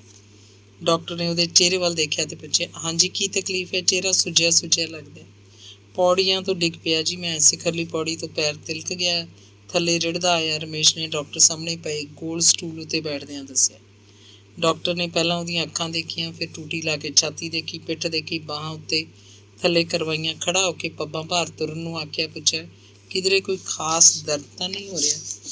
ਖਾਸ ਦਰਦ ਤਾਂ ਕਿਤੇ ਨਹੀਂ, ਬਸ ਸੱਟਾਂ ਨੇ, ਰਮੇਸ਼ ਨੇ ਜਵਾਬ ਦਿੱਤਾ। ਸਿਰ 'ਚ ਸੱਟ ਤਾਂ ਨਹੀਂ? ਨਹੀਂ ਜੀ, ਸਿਰ ਠੀਕ ਹੈ। ਐਨਕ ਨਹੀਂ ਲਗਾਈ ਹੋਏਗੀ, ਇਸੇ ਲਈ ਪੌੜੀ ਨਹੀਂ ਦਿਸੀ। ਡਾਕਟਰ ਨੇ ਪਰਚੀ ਤਿਆਰ ਕਰਦਿਆਂ ਸਰਸਰੀ ਜਿਹੀ, ਐਨਕ ਤਾਂ ਲੱਗੀ ਹੋਈ ਸੀ ਜੀ, ਬਸ ਉਹੀ। ਲਓ, ਇਹ 3 ਕਿਸਮ ਦੀਆਂ ਗੋਲੀਆਂ ਨੇ, 3 ਟਾਈਮ 'ਚ ਇੱਕ ਇੱਕ ਗੋਲੀ, ਸਵੇਰੇ ਦੁਪਹਿਰੇ ਸ਼ਾਮ, 3 ਦਿਨਾਂ ਲਈ। ਗੋਲੀਆਂ ਬਾਹਰੋਂ ਲੈ ਲੈਣਾ, ਜਿੱਥੇ ਜਿੱਥੇ ਸੱਟਾਂ ਨੇ ਦਵਾਈ ਲਗਾ ਲਓ। ਦਵਾਈ ਇੱਥੋਂ ਲੈ ਜਾਓ, ਮੁੰਡਾ ਦੇ ਦਿੰਦਾ, ਲਗਾਉਂਦੇ ਰਹਿਣਾ। 6-6 ਘੰਟੇ ਬਾਅਦ ਠੀਕ ਹੋ ਜਾਓਗੇ। ਕੋਈ ਖਾਸ ਨਹੀਂ, ਡਾਕਟਰ ਮੁਸਕਰਾਇਆ। ਫੀਸ 30 ਰੁਪਏ ਸੀ, 20 ਰੁਪਏ ਲਿਕੁਇਡ ਦੇ। ਰਮੇਸ਼ ਨੇ 50 ਦਾ ਨੋਟ ਦੇ ਦਿੱਤਾ। ਡਾਕਟਰ ਫੇਰ ਮੁਸਕਰਾਇਆ। ਅਗਲੇ ਮਰੀਜ਼ ਲਈ ਘੰਟੀ ਮਾਰੀ। ਲੱਤਾਂ, ਬਾਹਾਂ, ਹੱਥਾਂ, ਮੋਰਾਂ ਤੇ ਮੱਥੇ ਉੱਤੇ ਲਾਲ ਗੁਲਾਬੀ ਜੀ ਦਵਾਈ ਸੂਈਆਂ ਵਾਂਗ ਚੁਭੀ ਸੀ। ਉਸ ਰਾਤ ਰਮੇਸ਼ ਨੇ ਕੁਝ ਵੀ ਨਹੀਂ ਖਾਧਾ। ਜਮਨਾ ਦੇਵੀ ਤੋਂ ਆਪਣੇ ਲਈ ਵੀ ਰੋਟੀ ਨਹੀਂ ਪਕਾਈ ਗਈ। ਉਹਨੇ ਔਖੀ ਸੁਖਾਲੀ ਹੋ ਕੇ ਦੁੱਧ ਤੱਤਾ ਕੀਤਾ ਤੇ ਦੋਵੇਂ ਮਾਂ ਪੁੱਤ ਨੇ ਅੱਧਾ ਅੱਧਾ ਗਲਾਸ ਪੀ ਲਿਆ। ਸੰਦਲੀ ਦੀ ਗੱਲ ਨਾ ਰਮੇਸ਼ ਨੇ ਛੇੜੀ, ਨਾ ਜਮਨਾ ਦੇਵੀ ਨੇ। ਉਹ ਤਾਂ ਬਸ ਹੌਕੇ ਜਿਹੀ ਲੈਂਦੀ ਰਹੀ। ਅੰਗ 33। ਸੰਦਲੀ ਕੁਝ ਦੱਸਦੀ ਨਹੀਂ ਸੀ, ਨਾ ਰਮੇਸ਼ ਦੀ ਕੋਈ ਸ਼ਿਕਾਇਤ ਕਰਦੀ ਤੇ ਨਾ ਆਪਣੀ ਸੱਸ ਜਮਨਾ ਦੇਵੀ ਦੀ। ਕੁਝ ਹੋਰ ਵੀ ਉਹਦੀ ਜ਼ੁਬਾਨ ਉੱਤੇ ਨਹੀਂ ਸੀ, ਬਸ ਆਪਣੇ ਮੁੰਡੇ ਨੂੰ ਹੀ ਸੰਭਾਲਣ 'ਚ ਰੁੱਝੀ ਰਹਿੰਦੀ। ਕਦੇ ਉਹਨੇ ਟੱਟੀ ਕਰ ਦਿੱਤੀ, ਕਦੇ ਪਿਸ਼ਾਬ ਕਰਤਾ। ਸੰਦਲੀ ਉਹਦੀਆਂ ਕੱਚੀਆਂ ਬਦਲਣ 'ਚ ਹੀ ਲੱਗੀ ਰਹਿੰਦੀ। ਕਦੇ ਉਹਨੂੰ ਨਵਾਉਣ ਬਹਿ ਜਾਂਦੀ, ਕਦੇ ਪਾਊਡਰ ਤੇਲ ਲਾਉਂਦੀ, ਨਵੇਂ ਧੋਤੇ ਕੱਪੜੇ ਬਦਲ ਰਹੀ ਹੁੰਦੀ। ਉਹ ਰੋਂਦਾ ਤਾਂ ਉਹਨੂੰ ਖੇਡ ਲਾਉਣ ਦੇ ਆਰ 'ਚ ਰਹਿੰਦੀ। ਬਹੁਤ ਰੋਂਦਾ ਤਾਂ ਉਹਨੂੰ ਸੰਦਲੀ ਦੀ ਮਾਂ ਚੁੱਕ ਲੈਂਦੀ, ਗਲੀ 'ਚ ਲੈ ਜਾਂਦੀ। ਗੁਆਂਢੀ ਕੁੜੀਆਂ ਬੁੜੀਆਂ ਫੜ ਲੈਂਦੀਆਂ। ਉਹ ਬੁੱਲ ਟੇਰਦਾ ਤਾਂ ਹਸਾਉਣ ਦੀ ਕੋਸ਼ਿਸ਼ ਕਰਦੀਆਂ। ਮਾਂ ਧੀ ਸਾਰਾ ਦਿਨ ਉਸੇ ਮਗਰ ਰਹਿੰਦੀਆਂ। ਦਿਨ ਚੜ੍ਹਦਾ ਸੀ, ਛਿਪ ਜਾਂਦਾ, ਰਾਤ ਪੈਂਦੀ ਲੰਘ ਜਾਂਦੀ। ਰਾਜਕੁਮਾਰ ਨੂੰ ਚੈਨ ਕਿੱਥੇ, ਉਹ ਫਿਕਰ ਕਰਦਾ। ਕੁੜੀ 15 ਦਿਨ ਹੋਰ ਬੈਠੀ ਰਹੀ ਤਾਂ ਗੁਆਂਢੀ ਉਹਦੀਆਂ ਗੱਲਾਂ ਬਣਾਉਣ ਲੱਗ ਪੈਣਗੇ। ਕੋਈ ਕਹੇਗਾ ਉਹਨੂੰ ਅਗਲਿਆਂ ਨੇ ਘਰੋਂ ਕੱਢ ਦਿੱਤਾ, ਇਹ ਛੱਡ ਦਿੱਤੀ। ਕੋਈ ਕਹੇਗਾ ਪ੍ਰਾਹੁਣੇ 'ਚ ਕੋਈ ਨੁਕਸ ਹੋਣਾ, ਇਹ ਉਹਨੂੰ ਛੱਡ ਕੇ ਪੇਕੀ ਆ ਬੈਠੀ। ਕੋਈ ਕੁਝ ਕਹੇਗਾ, ਕੋਈ ਕੁਝ। ਲੋਕਾਂ ਦੀ ਕਿਹੜਾ ਜ਼ੁਬਾਨ ਫੜ ਲੈਣੀ ਹੈ? ਉਹ ਕਿਹਦੇ ਕਿਹਦੇ ਨਾਲ ਲੜਦਾ ਫਿਰੇਗਾ, ਕਿਹਦਾ ਕਿਹਦਾ ਜਵਾਬ ਦੇਵੇਗਾ? ਇੱਕ ਦਿਨ ਉਹ ਆਪ ਮਾਨਸਾ ਗਿਆ। ਪਹਿਲਾਂ ਬੈਂਕ 'ਚ ਗਿਆ। ਰਮੇਸ਼ ਉਸ ਦਿਨ ਛੁੱਟੀ 'ਤੇ ਸੀ। ਬੈਂਕ ਦੇ ਕੁਝ ਬੰਦੇ ਉਹਨੂੰ ਜਾਣਦੇ ਸੀ। ਉਹਨਾਂ ਨਾਲ ਇੱਧਰ ਉੱਧਰ ਦੀਆਂ ਗੱਲਾਂ ਕਰਦਾ ਰਿਹਾ। ਬੈਂਕ ਦੇ ਕੰਮਾਂ 'ਚ ਕਿਸੇ ਨੂੰ ਫੁਰਸਤ ਨਹੀਂ ਸੀ ਕਿ ਉਹਦੇ ਨਾਲ ਅਲੱਗ ਬੈਠ ਕੇ ਗੱਲਾਂ ਕਰੇ। ਸਭ ਨੇ ਸਧਾਰਨ ਹੀ ਗੱਲਾਂ ਕੀਤੀਆਂ। ਰਮੇਸ਼ ਬਾਰੇ ਕੁਝ ਖਾਸ ਕਿਸੇ ਨੇ ਨਹੀਂ ਦੱਸਿਆ।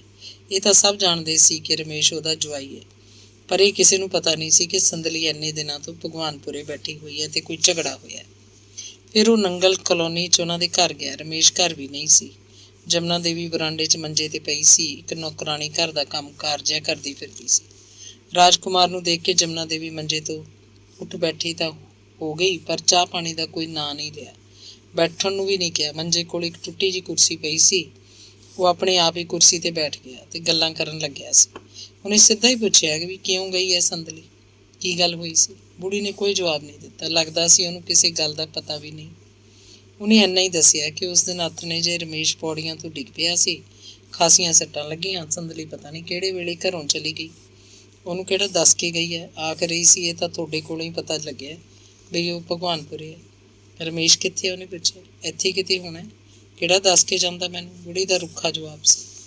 ਰਾਜਕੁਮਾਰ ਬੇਸ਼ਰਮਾ ਵਾਂਗ ਬੈਠਾ ਰਿਹਾ ਔਰ ਰਮੇਸ਼ ਨੂੰ ਉਡੀਕ ਰਿਹਾ ਸੀ। ਨੌਕਰਾਣੀ ਕੋਈ ਸਿਆਣੀ ਤੀਵੀਂ ਸੀ। ਉਹ ਚਾਹ ਦਾ ਗਲਾਸ ਉਹਨੂੰ ਫੜਾ ਗਈ।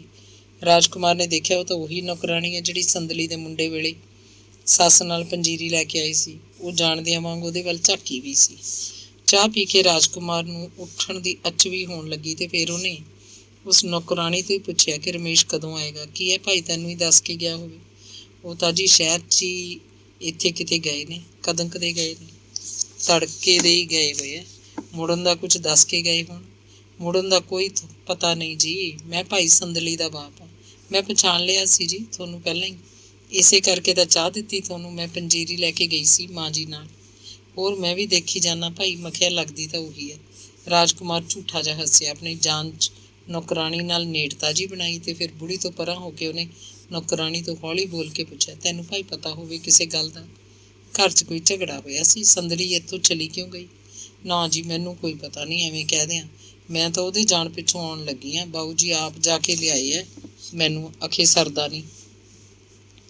ਰਾਜਕੁਮਾਰ ਦੇ ਪਿੜ ਪੱਲੇ ਕੁਝ ਵੀ ਨਹੀਂ ਪਿਆ। ਉਹਨੇ ਅੱਖਾਂ ਮਿੱਟੀ ਪਈ ਜਮਨਾ ਦੇਵੀ ਨੂੰ ਨਮਸਤੇ ਬੁਲਾਈ ਤੇ ਉਹਨਾਂ ਦੇ ਘਰੋਂ ਬਾਹਰ ਹੋ ਗਿਆ। ਵਾਟਰ ਵਰਕਸ ਰੋਡ ਤੋਂ ਰਿਕਸ਼ਾ ਲੈ ਕੇ ਰਾਜਕੁਮਾਰ ਬੱਸ ਅੱਡੇ ਨੂੰ ਜਾ ਰਿਹਾ ਖਾਸਾ ਉਦਾਸ ਸੀ। ਉਹਦੇ ਮਨ ਉੱਤੇ ਜਿਵੇਂ ਇੱਕ ਪਹਾੜ ਟਿਕ ਗਿਆ ਹੋਵੇ। ਇਸ ਬੋਝ ਥੱਲਿਓਂ ਇੱਕ ਹਲਕਾ ਜਿਹਾ ਅਹਿਸਾਸ ਇਹ ਵੀ ਸਿਰ ਚੁੱਕਦਾ ਹੈ ਕਿ ਇਹ ਉਹਦੀ ਧੀ ਦਾ ਘਰ ਹੈ। ਪਰ ਕਾਹਦਾ ਧੀ ਦਾ ਘਰ?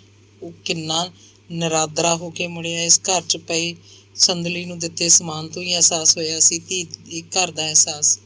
ਨਹੀਂ ਤਾਂ ਲੱਗਿਆ ਸੀ ਕਿ ਜਦੋਂ ਧੀ ਇੱਥੋਂ ਨਿਰਾਸ਼ ਹੈ ਤਾਂ ਕਾਹਦਾ ਉਹਦਾ ਇਹ ਘਰ? ਧੀ ਦੇ ਹੋਣੀਆਂ ਭਰੇ ਭਵਿੱਖ ਤੋਂ ਜਿਵੇਂ ਉਹ ਅੱਖਾਂ ਮੀਟ ਲੈਣਾ ਚਾਹੁੰਦਾ ਹੋਵੇ। ਭਗਵਾਨਪੁਰੇ ਲਈ ਬੱਸ ਚੜ੍ਹਦਿਆਂ ਰਾਜਕੁਮਾਰ ਨੂੰ ਆਪਣਾ ਸਰੀਰ ਖਾਸਾ ਥੱਕਿਆ ਲੱਗਿਆ। ਅੰਗ 34ਵਾਂ। ਮਾਨਸਾ ਤੋਂ ਆ ਕੇ ਰਾਜਕੁਮਾਰ ਨੇ ਘਰ ਵਾਲੀ ਨੂੰ ਸਾਰੀਆਂ ਗੱਲਾਂ ਦੱਸੀਆਂ। ਗੱਲਾਂ 'ਚ ਕੋਈ ਗੱਲ ਨਹੀਂ ਨਿਕਲੀ ਸੀ। ਸੰਦਲੀ ਕੋਲ ਬੈਠੀ ਸਭ ਸੁਣਦੀ ਰਹੀ ਸੀ। ਕਮਲਾ ਦਾ ਨਾਂ ਸੁਣ ਕੇ ਜਿਵੇਂ ਉਹਦਾ ਸਾਰਾ ਲਹੂ ਸੁੱਤਿਆ ਗਿਆ ਹੋਵੇ। ਉਹ ਹੋਰ ਚੁੱਪ ਹੋ ਗਈ। ਉਹਦੀ ਸੋਚ ਨੂੰ ਸਦਮਾ ਮਾਰ ਗਿਆ। ਦੇਹ ਜਿਵੇਂ ਝੂਠੀ ਪੈ ਗਈ ਹੋਵੇ। ਭਗਵਾਨਪੁਰੇ ਉਹ 20 ਦਿਨ ਮਸਾਂ ਰਹੀ। ਫਿਰ ਬਠਿੰਡੇ ਅਸ਼ੋਕ ਕੋਲ ਚਲੀ ਗਈ। ਪਹਿਲਾਂ ਫੋਨ ਕਰ ਲਿਆ ਸੀ ਭਰਜਾਈ ਨੂੰ, ਸਾਰੀਆਂ ਗੱਲਾਂ ਦੱਸੀਆਂ। ਗੱਲਾਂ ਅਸ਼ੋਕ ਤੱਕ ਵੀ ਪਹੁੰਚ ਗਈਆਂ। ਭਰਾ ਭਰਜਾਈ ਨੇ ਸਲਾਹ ਕਰਕੇ ਸੰਦਲੀ ਦੀ ਬਦਲੀ ਬਠਿੰਡੇ ਦੀ ਕਰਵਾ ਲਈ। ਪੈਸਿਆਂ ਦੀ ਖੇਡ ਹੈ ਸਾਰੀ। ਪੈਸਿਆਂ ਨਾਲ ਸਭ ਹੋ ਜਾਂਦਾ ਤੇ ਅੜੇ ਗੱਡੇ ਨਿਕਲ ਜਾਂਦੇ। ਅਸ਼ੋਕ ਇੱਕ ਬੰਦੇ ਨੂੰ ਨਾਲ ਲੈ ਕੇ ਚੰਡੀਗੜ੍ਹ ਗਿਆ ਤੇ 4 ਦਿਨਾਂ ਦੇ ਅੰਦਰ ਸੰਦਲੀ ਦੀ ਬਦਲੀ ਕਰਵਾ ਲਿਆ। ਵਿਵੇਕ ਨੂੰ ਬਠਿੰਡੇ ਹੀ ਭਰਜਾਈ ਕੋਲ ਛੱਡ ਕੇ ਸੰਦਲੀ ਇੱਕ ਦਿਨ ਸਵੇਰੇ ਮਾਨਸਾ ਗਈ। 2 ਘੰਟਿਆਂ 'ਚ ਰਿਲੀਵਿੰਗ ਚਿੱਟ ਲੈ ਕੇ ਆ ਗਈ। ਉਹਦੇ ਕੋਲ ਸਕੂਲ ਦਾ ਕੋਈ ਚਾਰਜ ਨਹੀਂ ਸੀ। ਉਹਦੇ ਕਦਮ ਨੰਗਲ ਕਲੋਨੀ ਵੱਲ ਤੁਰੇ ਹੀ ਨਹੀਂ ਸਨ। ਉਹਦੇ ਲਈ ਬੱਸ ਸਟੈਂਡ ਹੀ ਜਿਵੇਂ ਮਾਨਸਾ ਹੋਵੇ। ਸਕੂਲ ਹਾਜ਼ਰ ਹੋ ਕੇ 1 ਮਹੀਨਾ ਤਾਂ ਉਹ ਅਸ਼ੋਕ ਦੇ ਘਰ ਹੀ ਰਹੀ। ਫਿਰ ਬੀਬੀ ਵਾਲਾ ਰੋਡ ਉੱਤੇ 3 ਕਮਰਿਆਂ ਦਾ ਇੱਕ ਪੁਰਾਣਾ ਜਿਹਾ ਮਕਾਨ ਕਿਰਾਏ 'ਤੇ ਲੈ ਲਿਆ। ਅਸ਼ੋਕ ਨੇ ਘਰ ਦਾ ਸਾਰਾ ਸਮਾਨ ਉਹਨੂੰ ਖਰੀਦ ਦਿੱਤਾ ਸੀ। ਸਕੂਲ ਜਾਣ ਲਈ ਕੋਈ ਔਖ ਨਹੀਂ ਸੀ। ਉਹ ਰਿਕਸ਼ਾ ਲੈ ਕੇ ਸਕੂਲ ਚਲੀ ਜਾਂਦੀ। ਵਿਵੇਕ ਹਮੇਸ਼ਾ ਉਹਦੇ ਨਾਲ ਰਹਿੰਦਾ। ਕਲਾਸ ਵਿੱਚ ਵੀ ਉਹਦੇ ਕੋਲ ਦੂਜੀ ਕੁਰਸੀ 'ਤੇ ਬੈਠਾ ਰਹਿੰਦਾ। ਉਹਨੂੰ ਕੋਈ ਖਾਸ ਤੰਗ ਨਹੀਂ ਕਰਦਾ ਸੀ। ਦਿਨ ਹੌਲੇ ਗੁਜ਼ਰੇ ਜਾ ਰਹੇ ਸਨ। ਉਹਨਾਂ ਪੰਛੀਆਂ ਵਾਂਗ ਜਿਨ੍ਹਾਂ ਨੇ ਕਿਸੇ ਖਾਸ ਠਿਕਾਣੇ ਉੱਤੇ ਨਾ ਪਹੁੰਚਣਾ ਹੋਵੇ ਫਿਰ ਵੀ ਉੱਡ ਰਹੇ ਹੋਣ। 4-5 ਮਹੀਨਿਆਂ ਬਾਅਦ ਬਠਿੰਡਾ ਕੋਰਟ ਵਿੱਚ ਸੰਦਲੀ ਨੇ ਤਲਾਕ ਦੀ ਅਰਜ਼ੀ ਦੇ ਦਿੱਤੀ। ਅੰਗ 35ਵਾਂ। ਤਲਾਕ ਦਾ ਮੁਕੱਦਮਾ 2 ਸਾਲ ਚੱਲਦਾ ਰਿਹਾ। 6 ਮਹੀਨੇ ਤਾਂ ਰਮੇਸ਼ ਨੂੰ ਇਤਲਾਹ ਹੀ ਨਹੀਂ ਹੋ ਸਕਦੀ।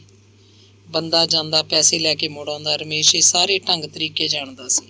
ਫਿਰ ਜਦੋਂ ਮੁਕੱਦਮਾ ਸ਼ੁਰੂ ਹੋਇਆ ਤਾਂ ਰਮੇਸ਼ ਤਲਾਕ ਲਈ ਰਜਾਮੰਦ ਨਹੀਂ ਸੀ। ਆਖ ਰਿਹਾ ਸੀ ਉਹ ਸੰਦਲੀ ਨੂੰ ਆਪਣੇ ਘਰ ਵਸਾ ਕੇ ਖੁਸ਼ ਹੈ। ਪਰ ਸੰਦਲੀ ਅੜੀ ਰਹੀ। ਉਹਦਾ ਵਕੀਲ ਤਕੜਾ ਸੀ। ਤਲਾਕ ਦੇ ਕੇਸਾਂ 'ਚ ਉਹ ਬਠਿੰਡੇ ਦਾ ਮੰਨਿਆ ਹੋਇਆ ਵਕੀਲ ਸੀ। ਸੰਦਲੀ ਨੇ ਉਹਨੂੰ ਸਾਰੀ ਕਹਾਣੀ ਘਰ ਬੈਠ ਕੇ ਦੱਸਦੀ। ਨਾ ਉਹ ਰਮੇਸ਼ ਨਾਲ ਮਾਨਸਿਕ ਤੌਰ 'ਤੇ ਸੰਤੁਸ਼ਟ ਸੀ, ਨਾ ਸਰੀਰਕ ਤੌਰ ਉੱਤੇ। ਉਹਦੇ ਨੇੜੇ ਜਾਣ ਵੇਲੇ ਸੰਦਲੀ ਨੂੰ ਕੰਬਣੀਆਂ ਛਿੜਦੀਆਂ। ਇਸ ਹਾਲਤ 'ਚ ਉਹ ਕਦੇ ਪਾਗਲ ਵੀ ਹੋ ਸਕਦੀ ਹੈ। ਉਹਨੇ ਵਕੀਲ ਨੂੰ ਦੱਸਿਆ ਹੁਣ ਜਦੋਂ 1 ਸਾਲ ਤੋਂ ਉੱਤੇ ਦਾ ਸਮਾਂ ਗੁਜ਼ਰ ਗਿਆ, ਉਹਦੇ ਕੋਲ ਨਹੀਂ ਹੈ। ਮਾਨਸਿਕ ਤੌਰ ਉੱਤੇ ਪੂਰੀ ਖੁਸ਼ ਹੈ। ਉਹਨੂੰ ਕਦੇ ਵੀ ਸਰੀਰਕ ਲੋੜ ਮਹਿਸੂਸ ਨਹੀਂ ਹੋਈ। ਰਮੇਸ਼ ਜਿਹੇ ਬੰਦੇ ਨਾਲੋਂ ਤਾਂ ਉਹਦੀ ਤੌਬਾ ਚੰਗੀ। ਉਹਦੇ ਬਗੈਰ ਉਹ ਸਾਰੀ ਉਮਰ ਇਕੱਲੀ ਕੱਟ ਸਕਦੀ ਹੈ। ਵਕੀਲ ਨੇ ਉਹਦੀ ਸਾਰੀ ਗੱਲ ਸਮਝ ਲਈ ਸੀ। ਬੜੀ ਸੂਝ-ਬੂਝ ਨਾਲ ਕੇਸ ਤਿਆਰ ਕੀਤਾ। ਗੁਰਦੇਵ ਸਿੰਘ ਸਿੱਧੂ ਪੂਰਾ ਪੜ੍ਹਿਆ ਲਿਖਿਆ ਵਕੀਲ ਸੀ ਵੀ ਅੜਬ ਜੱਟ। ਉਹਦਾ ਕੱਦ ਲੰਮਾ, ਬੋਲ ਕਰਾਰਾ ਸੀ। ਗੱਲ ਕਰਨ ਲੱਗਿਆਂ ਅਗਲੇ ਨੂੰ ਪੈਰੋਂ ਕੱਢ ਦਿੰਦਾ ਸੀ। ਜੱਜ ਦੀ ਅਦਾਲਤ ਵਿੱਚ ਜਾ ਕੇ ਉਹ ਬਹਿਸ ਵੇਲੇ ਠੋਸ ਦਲੀਲਾਂ ਦਿੰਦਾ, ਪੈਰ ਗੱਡ ਕੇ ਗੱਲ ਕਰਦਾ। ਰਮੇਸ਼ ਦੇ ਵਕੀਲ ਬਿਸ਼ਨ ਲਾਲ ਨੂੰ ਬੋਲਣ ਨਹੀਂ ਦਿੰਦਾ ਸੀ। ਉਹ ਮਿਣ-ਮਿਣ ਕਰਦਾ ਰਹਿ ਜਾਂਦਾ। ਬਿਆਨਾਂ ਵੇਲੇ ਰਮੇਸ਼ ਨੂੰ ਵੀ ਜੱਜ ਸਾਹਮਣੇ ਗੱਲ ਨਹੀਂ ਔੜਦੀ ਸੀ। ਰਾਜਕੁਮਾਰ ਤੇ ਉਹਦੀ ਘਰ ਵਾਲੀ ਇਸ ਤਲਾਕ ਦੇ ਵਿਰੁੱਧ ਸਨ। ਉਹ ਧੀ ਨੂੰ ਮੱਤਾਂ ਦਿੰਦੇ, ਭਾਈ ਸਬਰ ਕਰਕੇ ਕੱਟੀ ਜਾ, ਕਦੇ ਚੰਗੇ ਦਿਨ ਵੀ ਆ ਜਾਣਗੇ, ਪਰਮਾਤਮਾ ਆਪੇ ਮੱਤ ਦਿਓ ਰਮੇਸ਼ ਨੂੰ, ਸਭ ਠੀਕ ਹੋ ਜੂ ਇੱਕ ਦਿਨ। ਤਲਾਕ ਦੀ ਬਦਨਾਮੀ ਆ ਭਾਈ, ਪਰ ਅਸ਼ੋਕ ਤੇ ਸੰਦਲੀ ਦੀ ਭਰਜਾਈ ਉਹਦੇ ਨਾਲ ਸਨ। ਉਹ ਕੁੜੀ ਦੇ ਦਰਦ ਨੂੰ ਸਮਝਦੇ ਸਨ। ਉਹਨਾਂ ਦੀ ਸਲਾਹ ਨਾਲ ਹੀ ਸੰਦਲੀ ਨੇ ਤਲਾਕ ਦੀ ਅਰਜ਼ੀ ਦਿੱਤੀ ਸੀ। ਉਹਦਾ ਪੱਖ ਲੈ ਕੇ ਬੋਲਦੇ। ਸੰਦਲੀ ਦੀ ਵੱਡੀ ਧੀਰੇ ਭਰਾ ਭਰਜਾਈ ਹੀ ਸਨ। ਅਖੀਰ ਤਲਾਕ ਦਾ ਫੈਸਲਾ ਹੋ ਗਿਆ। ਵਿਵੇਕ ਬਾਲਗ ਹੋਣ ਤੱਕ ਸੰਦਲੀ ਕੋਲ ਹੀ ਰਹਿਣਾ ਸੀ। ਉਂਝ ਰਮੇਸ਼ ਉਹਨੂੰ ਕਦੀ ਵੀ ਆ ਕੇ ਮਿਲ ਸਕਦਾ ਸੀ, ਦੇਖ ਸਕਦਾ ਸੀ। ਬਾਲਗ ਹੋਣ ਤੋਂ ਬਾਅਦ ਉਹ ਜਿੱਥੇ ਮਰਜ਼ੀ ਰਹੇ। ਇੱਕ ਦਿਨ ਅਸ਼ੋਕ ਉਹਦੀ ਘਰ ਵਾਲੀ ਤੇ ਸੰਦਲੀ ਟਰੱਕ ਲੈ ਕੇ ਮਾਨਸਾ ਗਏ। ਦਾਜ 'ਚ ਦਿੱਤਾ ਸਾਰਾ ਸਮਾਨ ਸੰਦਲੀ ਬਠਿੰਡੇ ਚੁੱਕ ਲਿਆਈ। ਕਮਰਿਆਂ 'ਚੋਂ ਸਮਾਨ ਕਢਵਾਉਣ ਵੇਲੇ ਰਮੇਸ਼ ਦੇ ਚਿਹਰੇ ਉੱਤੇ ਕੋਈ ਅਫਸੋਸ ਨਹੀਂ ਸੀ, ਕੋਈ ਨਮੋਸ਼ੀ ਨਹੀਂ ਸੀ। ਟਰੱਕ ਤੁਰਦਾ ਦੇਖਣ ਲਈ ਉਹ ਮਕਾਨ ਦੇ ਗੇਟ ਉੱਤੇ ਨਹੀਂ ਆਇਆ। ਅੰਦਰ ਕਿਸੇ ਕਮਰੇ 'ਚ ਬੈਠੇ ਨਹੀਂ, ਟਰੱਕ ਸਟਾਰਟ ਹੋਣ ਦੀ ਘੂਕ ਸੁਣੀ ਹੋਏਗੀ। ਸੰਦਲੀ ਤੇ ਉਹਦੀ ਭਰਜਾਈ ਦਰਸ਼ਨਾ ਡਰਾਈਵਰ ਕੋਲ ਬੈਠ ਗਈਆਂ ਸਨ, ਵਿਵੇਕ ਨੂੰ ਲੈ ਕੇ। ਅਸ਼ੋਕ ਮਗਰ ਹੀ ਕਿਧਰੇ ਸਮਾਨ ਉੱਤੇ ਬਹਿ ਗਿਆ ਹੋਏਗਾ। ਸ਼ਹਿਰ ਤੋਂ ਬਾਹਰ ਆ ਕੇ ਦਰਸ਼ਨਾ ਨੇ ਪੁੱਛਿਆ, ਉਹਨੇ ਵਿਵੇਕ ਨੂੰ ਵੀ ਨਹੀਂ ਬੁਲਾਇਆ? ਸੰਦਲੀ ਨੇ ਬੁੱਲ ਮੀਟ ਕੇ ਸਿਰਫ ਸਿਰ ਹਿਲਾਇਆ, ਬੋਲੀ ਨਹੀਂ। ਦਰਸ਼ਨਾ ਮੂੰਹ 'ਚ ਪੋਲਾ ਜਿਹਾ ਬੋਲੀ, ਅੱਛਾ। ਕਾਫੀ ਦੇਰ ਤੱਕ ਫਿਰ ਉਹਨਾਂ ਨੇ ਕੋਈ ਗੱਲ ਨਹੀਂ ਕੀਤੀ। ਦੋਵੇਂ ਬਾਹਰ ਇੱਧਰ ਉੱਧਰ ਖੇਤਾਂ ਵੱਲ ਝਾਕ ਲੈਂਦੀਆਂ। ਵਿਵੇਕ ਸੰਦਲੀ ਦੀ ਗੋਦੀ 'ਚ ਹੀ ਸੌਂ ਗਿਆ। ਬੀਬੀ ਵਾਲਾ ਰੋਡ ਉੱਤੇ ਸੰਦਲੀ ਨੇ ਟਰੱਕ ਵਿੱਚੋਂ ਆਪਣਾ ਸਮਾਨ ਕਿਵੇਂ ਨਾ ਕਿਵੇਂ ਕਰਕੇ ਅੰਦਰ ਕਮਰਿਆਂ 'ਚ ਤੇ ਵਰਾਂਡੇ 'ਚ ਰਖਵਾ ਲਿਆ। ਟਰੱਕ ਡਰਾਈਵਰ ਪੈਸੇ ਲੈ ਕੇ ਚਲਾ ਗਿਆ। ਸੰਦਲੀ ਨੇ ਚਾਹ ਧਰ ਲਈ। ਤਿੰਨਾਂ ਨੇ ਚਾਹ ਪੀਤੀ ਤੇ ਫਿਰ ਅਸ਼ੋਕ ਨੇ ਆਪਣਾ ਸਕੂਟਰ ਬਾਹਰ ਕੱਢਿਆ, ਦਰਸ਼ਨਾ ਨੂੰ ਲੈ ਕੇ ਚਲਾ ਗਿਆ। ਸੰਦਲੀ ਜਿਵੇਂ ਬਹੁਤ ਇਕੱਲੀ ਰਹਿ ਗਈ ਹੋਵੇ। ਵਿਵੇਕ ਦੀ ਹੋਣ ਦਾ ਅਹਿਸਾਸ ਉਹਦੇ ਲਈ ਕੋਈ ਮਾਨੇ ਨਹੀਂ ਰੱਖਦਾ ਸੀ। ਉਹ ਇਕੱਲੀ ਹੀ ਫੁੱਟ-ਫੁੱਟ ਕੇ ਰੋਈ। ਕਿਧਰੇ ਵੀ ਕੋਈ ਹੱਥ ਨਹੀਂ ਸੀ ਜਿਹੜੀਆਂ ਉਹਦੀਆਂ ਅੱਖਾਂ ਪੂੰਝ ਸਕੇ। ਅੰਗ 36ਵਾਂ। ਬਾਣੀਆਂ ਦੀ ਕੁੜੀ ਤਾਂ ਤੂੰ ਲੱਗਦੀ ਨਹੀਂ, ਕੋਈ ਜੱਟੀ ਲੱਗਦੀ ਹੈ। ਕਿਉਂ, ਕਿਵੇਂ? ਐਡੇ ਚੌੜੇ ਮੋਢੇ, ਗੁੰਦਵਾਂ ਸਰੀਰ, ਮੋਟੀਆਂ-ਮੋਟੀਆਂ ਅੱਖਾਂ, ਪੂਰੇ ਜਵੇ ਵਾਲੀ ਤੀਵੀਂ ਹੈ ਤੂੰ। ਓਏ ਰਹਿਣ ਦਿਆ ਕਰ ਹਰਦੇਵ, ਇੰਨਾ ਤਾਹਾਂ ਨਾ ਚੱਕ ਮੈਨੂੰ। ਮੈਂ ਤਾਂ ਧਰਤੀ 'ਤੇ ਰਹਿਣ ਵਾਲੀ ਚੀਜ਼ ਆ। ਚੀਜ਼ ਤਾਂ ਹੈਗੀ ਆ ਨਾ ਇੱਕ। ਹਰਦੇਵ ਨੇ ਸੱਜੇ ਹੱਥ ਦੀ ਉਂਗਲੀ ਨੂੰ ਅੰਗੂਠੇ ਨਾਲ ਜੋੜ ਕੇ ਖੋਲ੍ਹਿਆ, ਜਿਵੇਂ ਕੋਈ ਨਜ਼ਾਰਾ ਪੇਸ਼ ਕੀਤਾ ਹੋਵੇ। ਬਾਹਮਣ ਤੈਨੂੰ ਕੌਣ ਆਖੂ? ਤੂੰ ਵੀ ਤਾਂ ਜੱਟ ਲੱਗਦਾ। ਦਾੜੀ, ਕੇਸ ਤੇ ਪੱਗ, ਜੱਟਾਂ ਵਰਗਾ ਹੀ ਕੱਦ ਕਾਠ ਹੈ ਤੇਰਾ। ਤੂੰ ਕਿਤੇ ਘੱਟ ਹੈ। ਐਂ ਕਿਉਂ ਨਹੀਂ ਆਖਦੀ ਡਰਾਈਵਰ ਜਿਹਾ ਲੱਗਦਾ? ਕਿਉਂ, ਡਰਾਈਵਰ ਬੰਦੇ ਨਹੀਂ ਹੁੰਦੇ? ਬੰਦੇ ਹੁੰਦੇ ਆ, ਪਰ ਬੰਦਿਆਂ ਤੋਂ ਥੋੜ੍ਹਾ ਜਿਹਾ ਵੱਧ ਬੰਦੇ ਹੁੰਦੇ ਆ। ਕਿਵੇਂ? ਡਰਾਈਵਰਾਂ ਨੇ ਘਾਟ ਦਾ ਪਾਣੀ ਪੀਤਾ ਹੁੰਦਾ। ਘਾਟ ਦਾ ਪਾਣੀ ਤੂੰ ਕਿਹੜਾ ਨਹੀਂ ਪੀਤਾ ਹੋ? ਤੂੰ ਕਿੱਧਰਲਾ ਭਲਾ ਮਾਨਸ ਹੈ?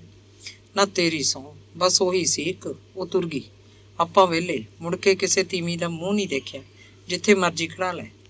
ਉਹਨਾਂ ਦੇ ਸਕੂਲ ਦਾ ਸਟਾਫ ਰੂਮ ਸਾਂਝਾ ਸੀ, ਖਾਸਾ ਵੱਡਾ ਕਮਰਾ। ਕਈ ਕੁਰਸੀਆਂ ਸਨ। ਲੇਡੀ ਸਟਾਫ ਕਦੇ ਅਲੱਗ ਬੈਠਦਾ, ਕਦੇ ਕੋਈ ਮੈਡਮ ਬੰਦਿਆਂ 'ਚ ਹੀ ਬੈਠੀ ਰਹਿੰਦੀ। ਕਮਰੇ 'ਚ 6-6 ਖਾਨਿਆਂ ਵਾਲੀਆਂ ਅਲਮਾਰੀਆਂ ਸਨ। ਹਰ ਇੱਕ ਨੂੰ ਆਪਣਾ ਆਪਣਾ ਖਾਨਾ ਮਿਲਿਆ ਹੋਇਆ ਸੀ, ਜਿਸ ਵਿੱਚ ਉਹ ਆਪਣਾ ਹਾਜ਼ਰੀ ਰਜਿਸਟਰ ਰੱਖਦੇ, ਡੇਲੀ ਡਾਇਰੀ, ਹੋਰ ਕਾਪੀਆਂ ਕਿਤਾਬਾਂ, ਨਿੱਕੀ ਨਿੱਕ ਸੁੱਖ, ਕੋਈ ਭਾਂਡਾ ਬਰਤਨ ਵੀ। ਸੰਦਲੀ ਤੇ ਹਰਦੇਵ ਨੂੰ ਜਦੋਂ ਵੀ ਮੌਕਾ ਮਿਲਦਾ ਉਹ ਸਟਾਫ ਰੂਮ 'ਚ ਅੱਡ ਬੈਠ ਕੇ ਆਪਣੀਆਂ ਗੱਲਾਂ ਕਰਨ ਲੱਗਦੇ। ਉਹਨਾਂ 'ਚ ਦਿਨੋਂ ਦਿਨ ਸਾਂਝ ਵੱਧਦੀ ਜਾ ਰਹੀ ਸੀ। ਉਹ ਇੱਕ ਦੂਜੇ ਨੂੰ ਵੱਧ ਤੋਂ ਵੱਧ ਸਮਝਣ ਦੀ ਕੋਸ਼ਿਸ਼ 'ਚ ਰਹਿੰਦੇ, ਆਪਣੇ ਆਪ ਨੂੰ ਵੱਧ ਪੇਸ਼ ਕਰਨ ਦੀ ਕੋਸ਼ਿਸ਼ 'ਚ ਰਹਿੰਦੇ। ਕਦੇ ਕਦੇ ਵਿਵੇਕ ਆਪਣੇ ਸਕੂਲ ਨਹੀਂ ਜਾਂਦਾ ਸੀ ਤਾਂ ਸੰਦਲੀ ਉਹਨੂੰ ਆਪਣੇ ਸਕੂਲ ਨਾਲ ਲੈ ਆਉਂਦੀ। ਜਦੋਂ ਕਲਾਸ 'ਚ ਜਾਂਦੀ ਵਿਵੇਕ ਨਾਲ ਹੀ ਰਹਿੰਦਾ ਸੀ। ਕਦੇ ਉਹ ਸਟਾਫ ਰੂਮ 'ਚ ਹੀ ਬੈਠਾ ਰਹਿੰਦਾ, ਕਦੇ ਮੈਡਮ ਸੰਦਲੀ ਦੀ ਸਹੇਲੀ ਉਹਨੂੰ ਪਰਚਾਈ ਰੱਖਦੀ। ਹਰਦੇਵ ਨਾਲ ਉਹ ਖਾਸਾ ਘੁਲ ਮਿਲ ਗਿਆ ਸੀ। ਉਹ ਵਿਵੇਕ ਨਾਲ ਬਹੁਤ ਮਗਜ਼ ਖਪਾਈ ਕਰਦਾ। ਵਿਵੇਕ ਨੂੰ ਇਹ ਚੰਗਾ ਲੱਗਦਾ। ਹਰਦੇਵ ਜੇ ਸਟਾਫ ਰੂਮ 'ਚ ਹੁੰਦਾ ਤਾਂ ਉਹਨੂੰ ਆਪਣੀਆਂ ਗੱਲਾਂ 'ਚ ਉਲਝਾਈ ਰੱਖਦਾ। ਇੰਨੇ ਨੂੰ ਸੰਦਲੀ ਆਪਣੀ ਕਲਾਸ ਖਤਮ ਕਰ ਆਉਂਦੀ। ਹਰਦੇਵ ਤਾਂ ਵਿਵੇਕ ਨੂੰ ਬਾਹਰੋਂ ਰੇਹੜੀਆਂ ਤੋਂ ਕੁਛ ਨਾ ਕੁਛ ਖਾਣ ਨੂੰ ਵੀ ਮੰਗਵਾ ਦਿੰਦਾ। ਉਹ ਹਰਦੇਵ ਦੀ ਸੰਗਤ ਵਿੱਚ ਪੂਰਾ ਖੁਸ਼ ਸੀ। ਹਰਦੇਵ ਸਿੰਘ ਉਸ ਸਕੂਲ 'ਚ ਕਈ ਵਰ੍ਹਿਆਂ ਤੋਂ DP ਲੱਗਾ ਹੋਇਆ ਸੀ। ਉਹਦੀ ਪਹਿਲੀ ਨਿਯੁਕਤੀ ਇਸੇ ਸਕੂਲ 'ਚ ਹੋਈ ਸੀ, ਸੋ ਇੱਥੇ 10-12 ਸਾਲ ਤੋਂ ਸੀ। ਬਠਿੰਡੇ ਨਹੀਂ ਰਹਿੰਦਾ ਸੀ, ਪਿੰਡ ਉਹਨੇ ਤੇ ਜਾਂਦਾ। ਉਹਦਾ ਪਿੰਡ ਭੁੱਚੋ ਕਲਾਂ ਸੀ, ਬਠਿੰਡੇ ਤੋਂ ਬਹੁਤ ਨੇੜੇ ਸੀ। ਉਹਨੂੰ ਇੱਕ ਤਰ੍ਹਾਂ ਨਾਲ ਬਠਿੰਡਾ ਸਕੂਲ ਲੋਕਲ ਜਿਹਾ ਹੀ ਲੱਗਦਾ। ਸਵੇਰੇ ਸਦਿਆਂ ਹੀ ਅੱਡੇ ਉੱਤੇ ਆ ਖੜ੍ਹਦਾ। 10-10 ਮਿੰਟਾਂ ਪਿੱਛੋਂ ਬੱਸ ਮਿਲਦੀ ਸੀ। ਬਠਿੰਡੇ ਪਹੁੰਚਣ ਲਈ ਵੀ ਉਹਨੂੰ 15-20 ਮਿੰਟ ਤੋਂ ਵੱਧ ਨਹੀਂ ਲੱਗਦੇ ਸੀ। ਬੱਸ ਸਟੈਂਡ 'ਤੇ ਜਾ ਕੇ ਉਤਰਦਾ ਸੀ। ਉੱਥੋਂ ਸਰਕਾਰੀ ਹਾਈ ਸਕੂਲ ਜਾਣ ਲਈ ਰਿਕਸ਼ਾ ਲੈ ਲੈਂਦਾ। ਪੈਰੀਂ ਕਦੇ ਤੁਰ ਪੈਂਦਾ। ਦੁਕਾਨਾਂ ਦੇ ਬੋਰਡ ਪੜ੍ਹਦਾ ਜਾਂਦਾ, ਇੰਨੇ ਨੂੰ ਸਕੂਲ ਆ ਜਾਂਦਾ। ਭੁੱਚੋ ਕਲਾਂ ਉਹਨਾਂ ਦੀ ਜ਼ਮੀਨ ਸੀ, ਵਧੀਆ ਪੱਕਾ ਮਕਾਨ ਸੀ। ਉਹ 2 ਭਾਈ ਸਨ। ਵੱਡਾ ਵਾਹੀ ਦਾ ਕੰਮ ਕਰਦਾ, ਉਹ ਅਨਪੜ੍ਹ ਸੀ। ਉਹਦੇ ਕਈ ਜਵਾਕ ਸਨ। ਹਰਦੇਵ ਪੜ੍ਹ ਗਿਆ ਸੀ। ਪਿੰਡੋਂ ਮੈਟ੍ਰਿਕ ਕਰਕੇ ਫਿਰ ਬਠਿੰਡੇ ਊਧਮ ਸਿੰਘ ਕਾਲਜ 'ਚ ਪੜ੍ਹਦਾ ਰਿਹਾ। BA ਕਰ ਲਈ। ਉਹਦੀ ਕਬੱਡੀ ਦੀ ਗੇਮ ਚੰਗੀ ਸੀ। ਕਿਸੇ ਵੇਲੇ ਇਲਾਕੇ 'ਚ ਉਹਦੀਆਂ ਧੁੰਮਾਂ ਸਨ। ਨਾਗਪੁਰ ਜਾ ਕੇ DP ਐਡ ਕਰ ਆਇਆ। ਉਹਦੀ ਕਿਸਮਤ ਚੰਗੀ ਸੀ। ਬੋਰਡ ਨੇ ਪੋਸਟਾਂ ਕੱਢੀਆਂ। ਉਹ ਕਿਸੇ ਸਿਫਾਰਿਸ਼ ਤੋਂ ਬਿਨਾਂ ਪੈਸਾ ਦਿੱਤੇ ਸਿਲੈਕਟ ਹੋ ਗਿਆ ਅਤੇ ਇਹ ਸਰਕਾਰੀ ਹਾਈ ਸਕੂਲ ਮਿਲ ਗਿਆ। ਹਰਦੇਵ ਦਾ ਵਿਆਹ ਨੌਕਰੀ ਕਰਦੀ ਇੱਕ JBT ਅਧਿਆਪਕਾ ਨਾਲ ਹੋਇਆ ਸੀ। ਉਹ ਇੱਥੇ ਭੁੱਚੋ ਕਲਾਂ ਹੀ ਲੱਗੀ ਹੋਈ ਸੀ। ਨਵੀਂ ਲੱਗੀ ਸੀ। ਹਰਦੇਵ ਤੋਂ 2 ਸਾਲ ਵੱਡੀ ਸੀ। ਬੜੀ ਸਿਆਣੀ ਕੁੜੀ ਸੀ। ਪਹਿਲਾਂ ਇੱਕ ਕੁੜੀ ਹੋਈ, ਫਿਰ 2 ਸਾਲਾਂ ਬਾਅਦ ਮੁੰਡਾ ਹੋਇਆ। ਮੁੰਡਾ 2-4 ਦਿਨਾਂ ਦਾ ਸੀ, ਛਿਲੇ 'ਚ ਹੀ ਮਰ ਗਿਆ। 5-7 ਦਿਨਾਂ ਬਾਅਦ ਉਹ ਆਪ ਮਰ ਗਈ। ਪੂਲੇ ਵਾਲਿਆਂ ਨੇ ਉਹਦੀ ਸਾਂਭ ਸੰਭਾਲ ਤਾਂ ਬਹੁਤ ਕੀਤੀ ਸੀ, ਪਰ ਉਹ ਬਚੀ ਨਹੀਂ। ਹਰਦੇਵ ਨੂੰ ਇੰਨੀ ਖੁਸ਼ੀ ਸੀ ਕਿ ਮੁੰਡਾ ਹੋਣ ਕਰਕੇ ਉਦਣ ਦਾ ਦਾਰੂ ਪੀ ਜਾ ਰਿਹਾ ਸੀ। ਪਹਿਲਾਂ ਖੁਸ਼ੀ 'ਚ ਪੀ ਗਿਆ, ਮੁੰਡਾ ਮਰ ਗਿਆ ਤਾਂ ਫਿਰ ਗਮ ਗਲਤ ਕਰਦਾ ਰਿਹਾ। ਘਰਵਾਲੀ ਦੀ ਕੋਈ ਪਰਵਾਹ ਨਹੀਂ ਸੀ। ਇੱਕ ਦਿਨ ਜਾ ਕੇ ਉਹਨੇ ਬਹੂ ਦਾ ਪਤਾ ਨਹੀਂ ਲਿਆ ਸੀ। ਉਹ ਹਰਦੇਵ ਦਾ ਮੂੰਹ ਦੇਖਣ ਨੂੰ ਤਰਸਦੀ ਮਰ ਗਈ। ਬਸ ਫਿਰ ਤਾਂ ਹਰਦੇਵ ਦੇ ਪੱਲੇ ਇੱਕ ਸ਼ਰਾਬ ਹੀ ਰਹਿ ਗਈ ਜਾਂ ਘਰਵਾਲੀ ਦੀਆਂ ਛੁਰੀ ਫੇਰਦੀਆਂ ਯਾਦਾਂ। ਕੁੜੀ ਨੂੰ ਪੂਲੇ ਵਾਲੇ ਲੈ ਗਏ ਸਨ। ਹੁਣ ਜਦੋਂ ਪਿੰਡ ਰੋਟੀ ਟੁੱਕ ਖਾ ਕੇ ਉਹ ਸਕੂਲ ਪਹੁੰਚਦਾ ਤਾਂ ਸੰਦਲੀ ਵਿੱਚੋਂ ਉਹਨੂੰ ਕ੍ਰਿਸ਼ਨਾ ਦਿਸਦੀ। ਉਹਦੀ ਸ਼ਕਲ ਉਹਦੇ ਨਾਲ ਮਿਲਦੀ ਸੀ। ਉਹੀ ਕੱਦ ਕਾਠ, ਉਹੀ ਚਿਹਰਾ, ਉਹੀ ਅੱਖਾਂ, ਬੋਲ ਚਾਲ ਵੀ ਉਹਦੇ ਵਰਗੀ। ਜਿਵੇਂ ਇੱਕ ਕ੍ਰਿਸ਼ਨਾ ਗਈ ਹੋਵੇ, ਦੂਜੀ ਕ੍ਰਿਸ਼ਨਾ ਆ ਗਈ ਹੋਵੇ। ਉਹ ਖਿਆਲਾਂ 'ਚ ਇੱਥੋਂ ਤੱਕ ਪਹੁੰਚ ਜਾਂਦਾ ਜਿਵੇਂ ਸੰਦਲੀ ਦਾ ਮੁੰਡਾ ਵਿਵੇਕ ਉਹਦਾ ਆਪਣਾ ਮੁੰਡਾ ਹੋਵੇ।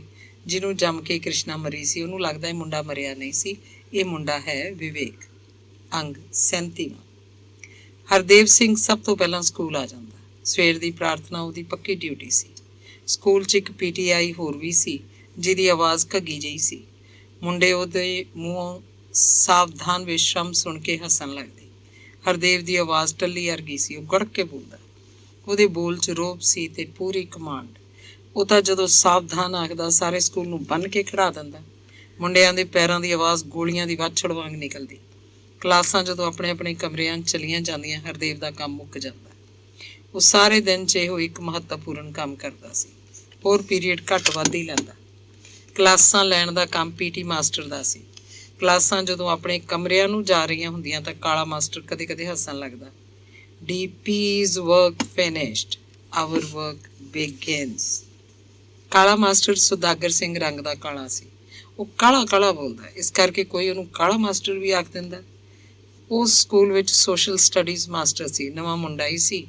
ਉਹ ਅੰਗਰੇਜ਼ੀ ਦਾ ਮਾਹਰ ਸੀ। ਆਮ ਤੌਰ 'ਤੇ 8ਵੀਂ-10ਵੀਂ ਦੀਆਂ ਬੋਰਡ ਕਲਾਸਾਂ ਨੂੰ ਅੰਗਰੇਜ਼ੀ ਪੜ੍ਹਾਉਂਦਾ।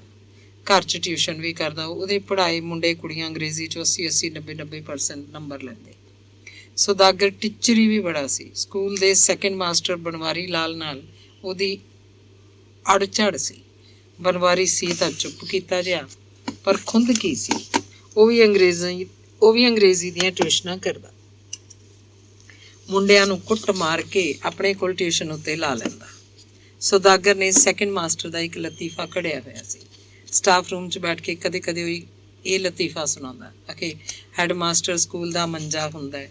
DP ਡਰਾਇੰਗ ਮਾਸਟਰ ਗਿਆਨੀ ਤੇ ਕਲਰਕ ਉਹਦੇ 4 ਪਾਵੇ ਨੇ। DP ਸਕੂਲ 'ਚ ਡਿਸਿਪਲਿਨ ਕਾਇਮ ਰੱਖਦਾ ਹੈ। ਡਰਾਇੰਗ ਮਾਸਟਰ ਦਾ ਕੰਮ ਹੈ ਸਕੂਲ ਦੀ ਡੈਕੋਰੇਸ਼ਨ, ਮੋਟੋ, ਚਾਰਟ ਬੋਰਡ, ਇਹ ਸਾਰਾ ਕੁਝ। ਗਿਆਨੀ ਭਾਸ਼ਣ ਤਿਆਰ ਕਰਾਉਂਦਾ ਮੁੰਡਿਆਂ ਨੂੰ। ਹੈਡ ਮਾਸਟਰ ਨੂੰ ਸਪੀਚ ਲਿਖ ਕੇ ਦਿੰਦਾ ਜਾਂ ਕਿਸੇ ਨੂੰ ਕੋਈ ਮਾਣ ਪੱਤਰ ਦੇਣਾ ਹੋਵੇ। ਕਲਰਕ ਬਿਨਾਂ ਦੇਖ ਲਓ ਸਰਦਾ ਹੀ ਨਹੀਂ। ਫੰਡਾਂ ਦਾ ਕੰਮ, monthly bill, arrear, TA bill.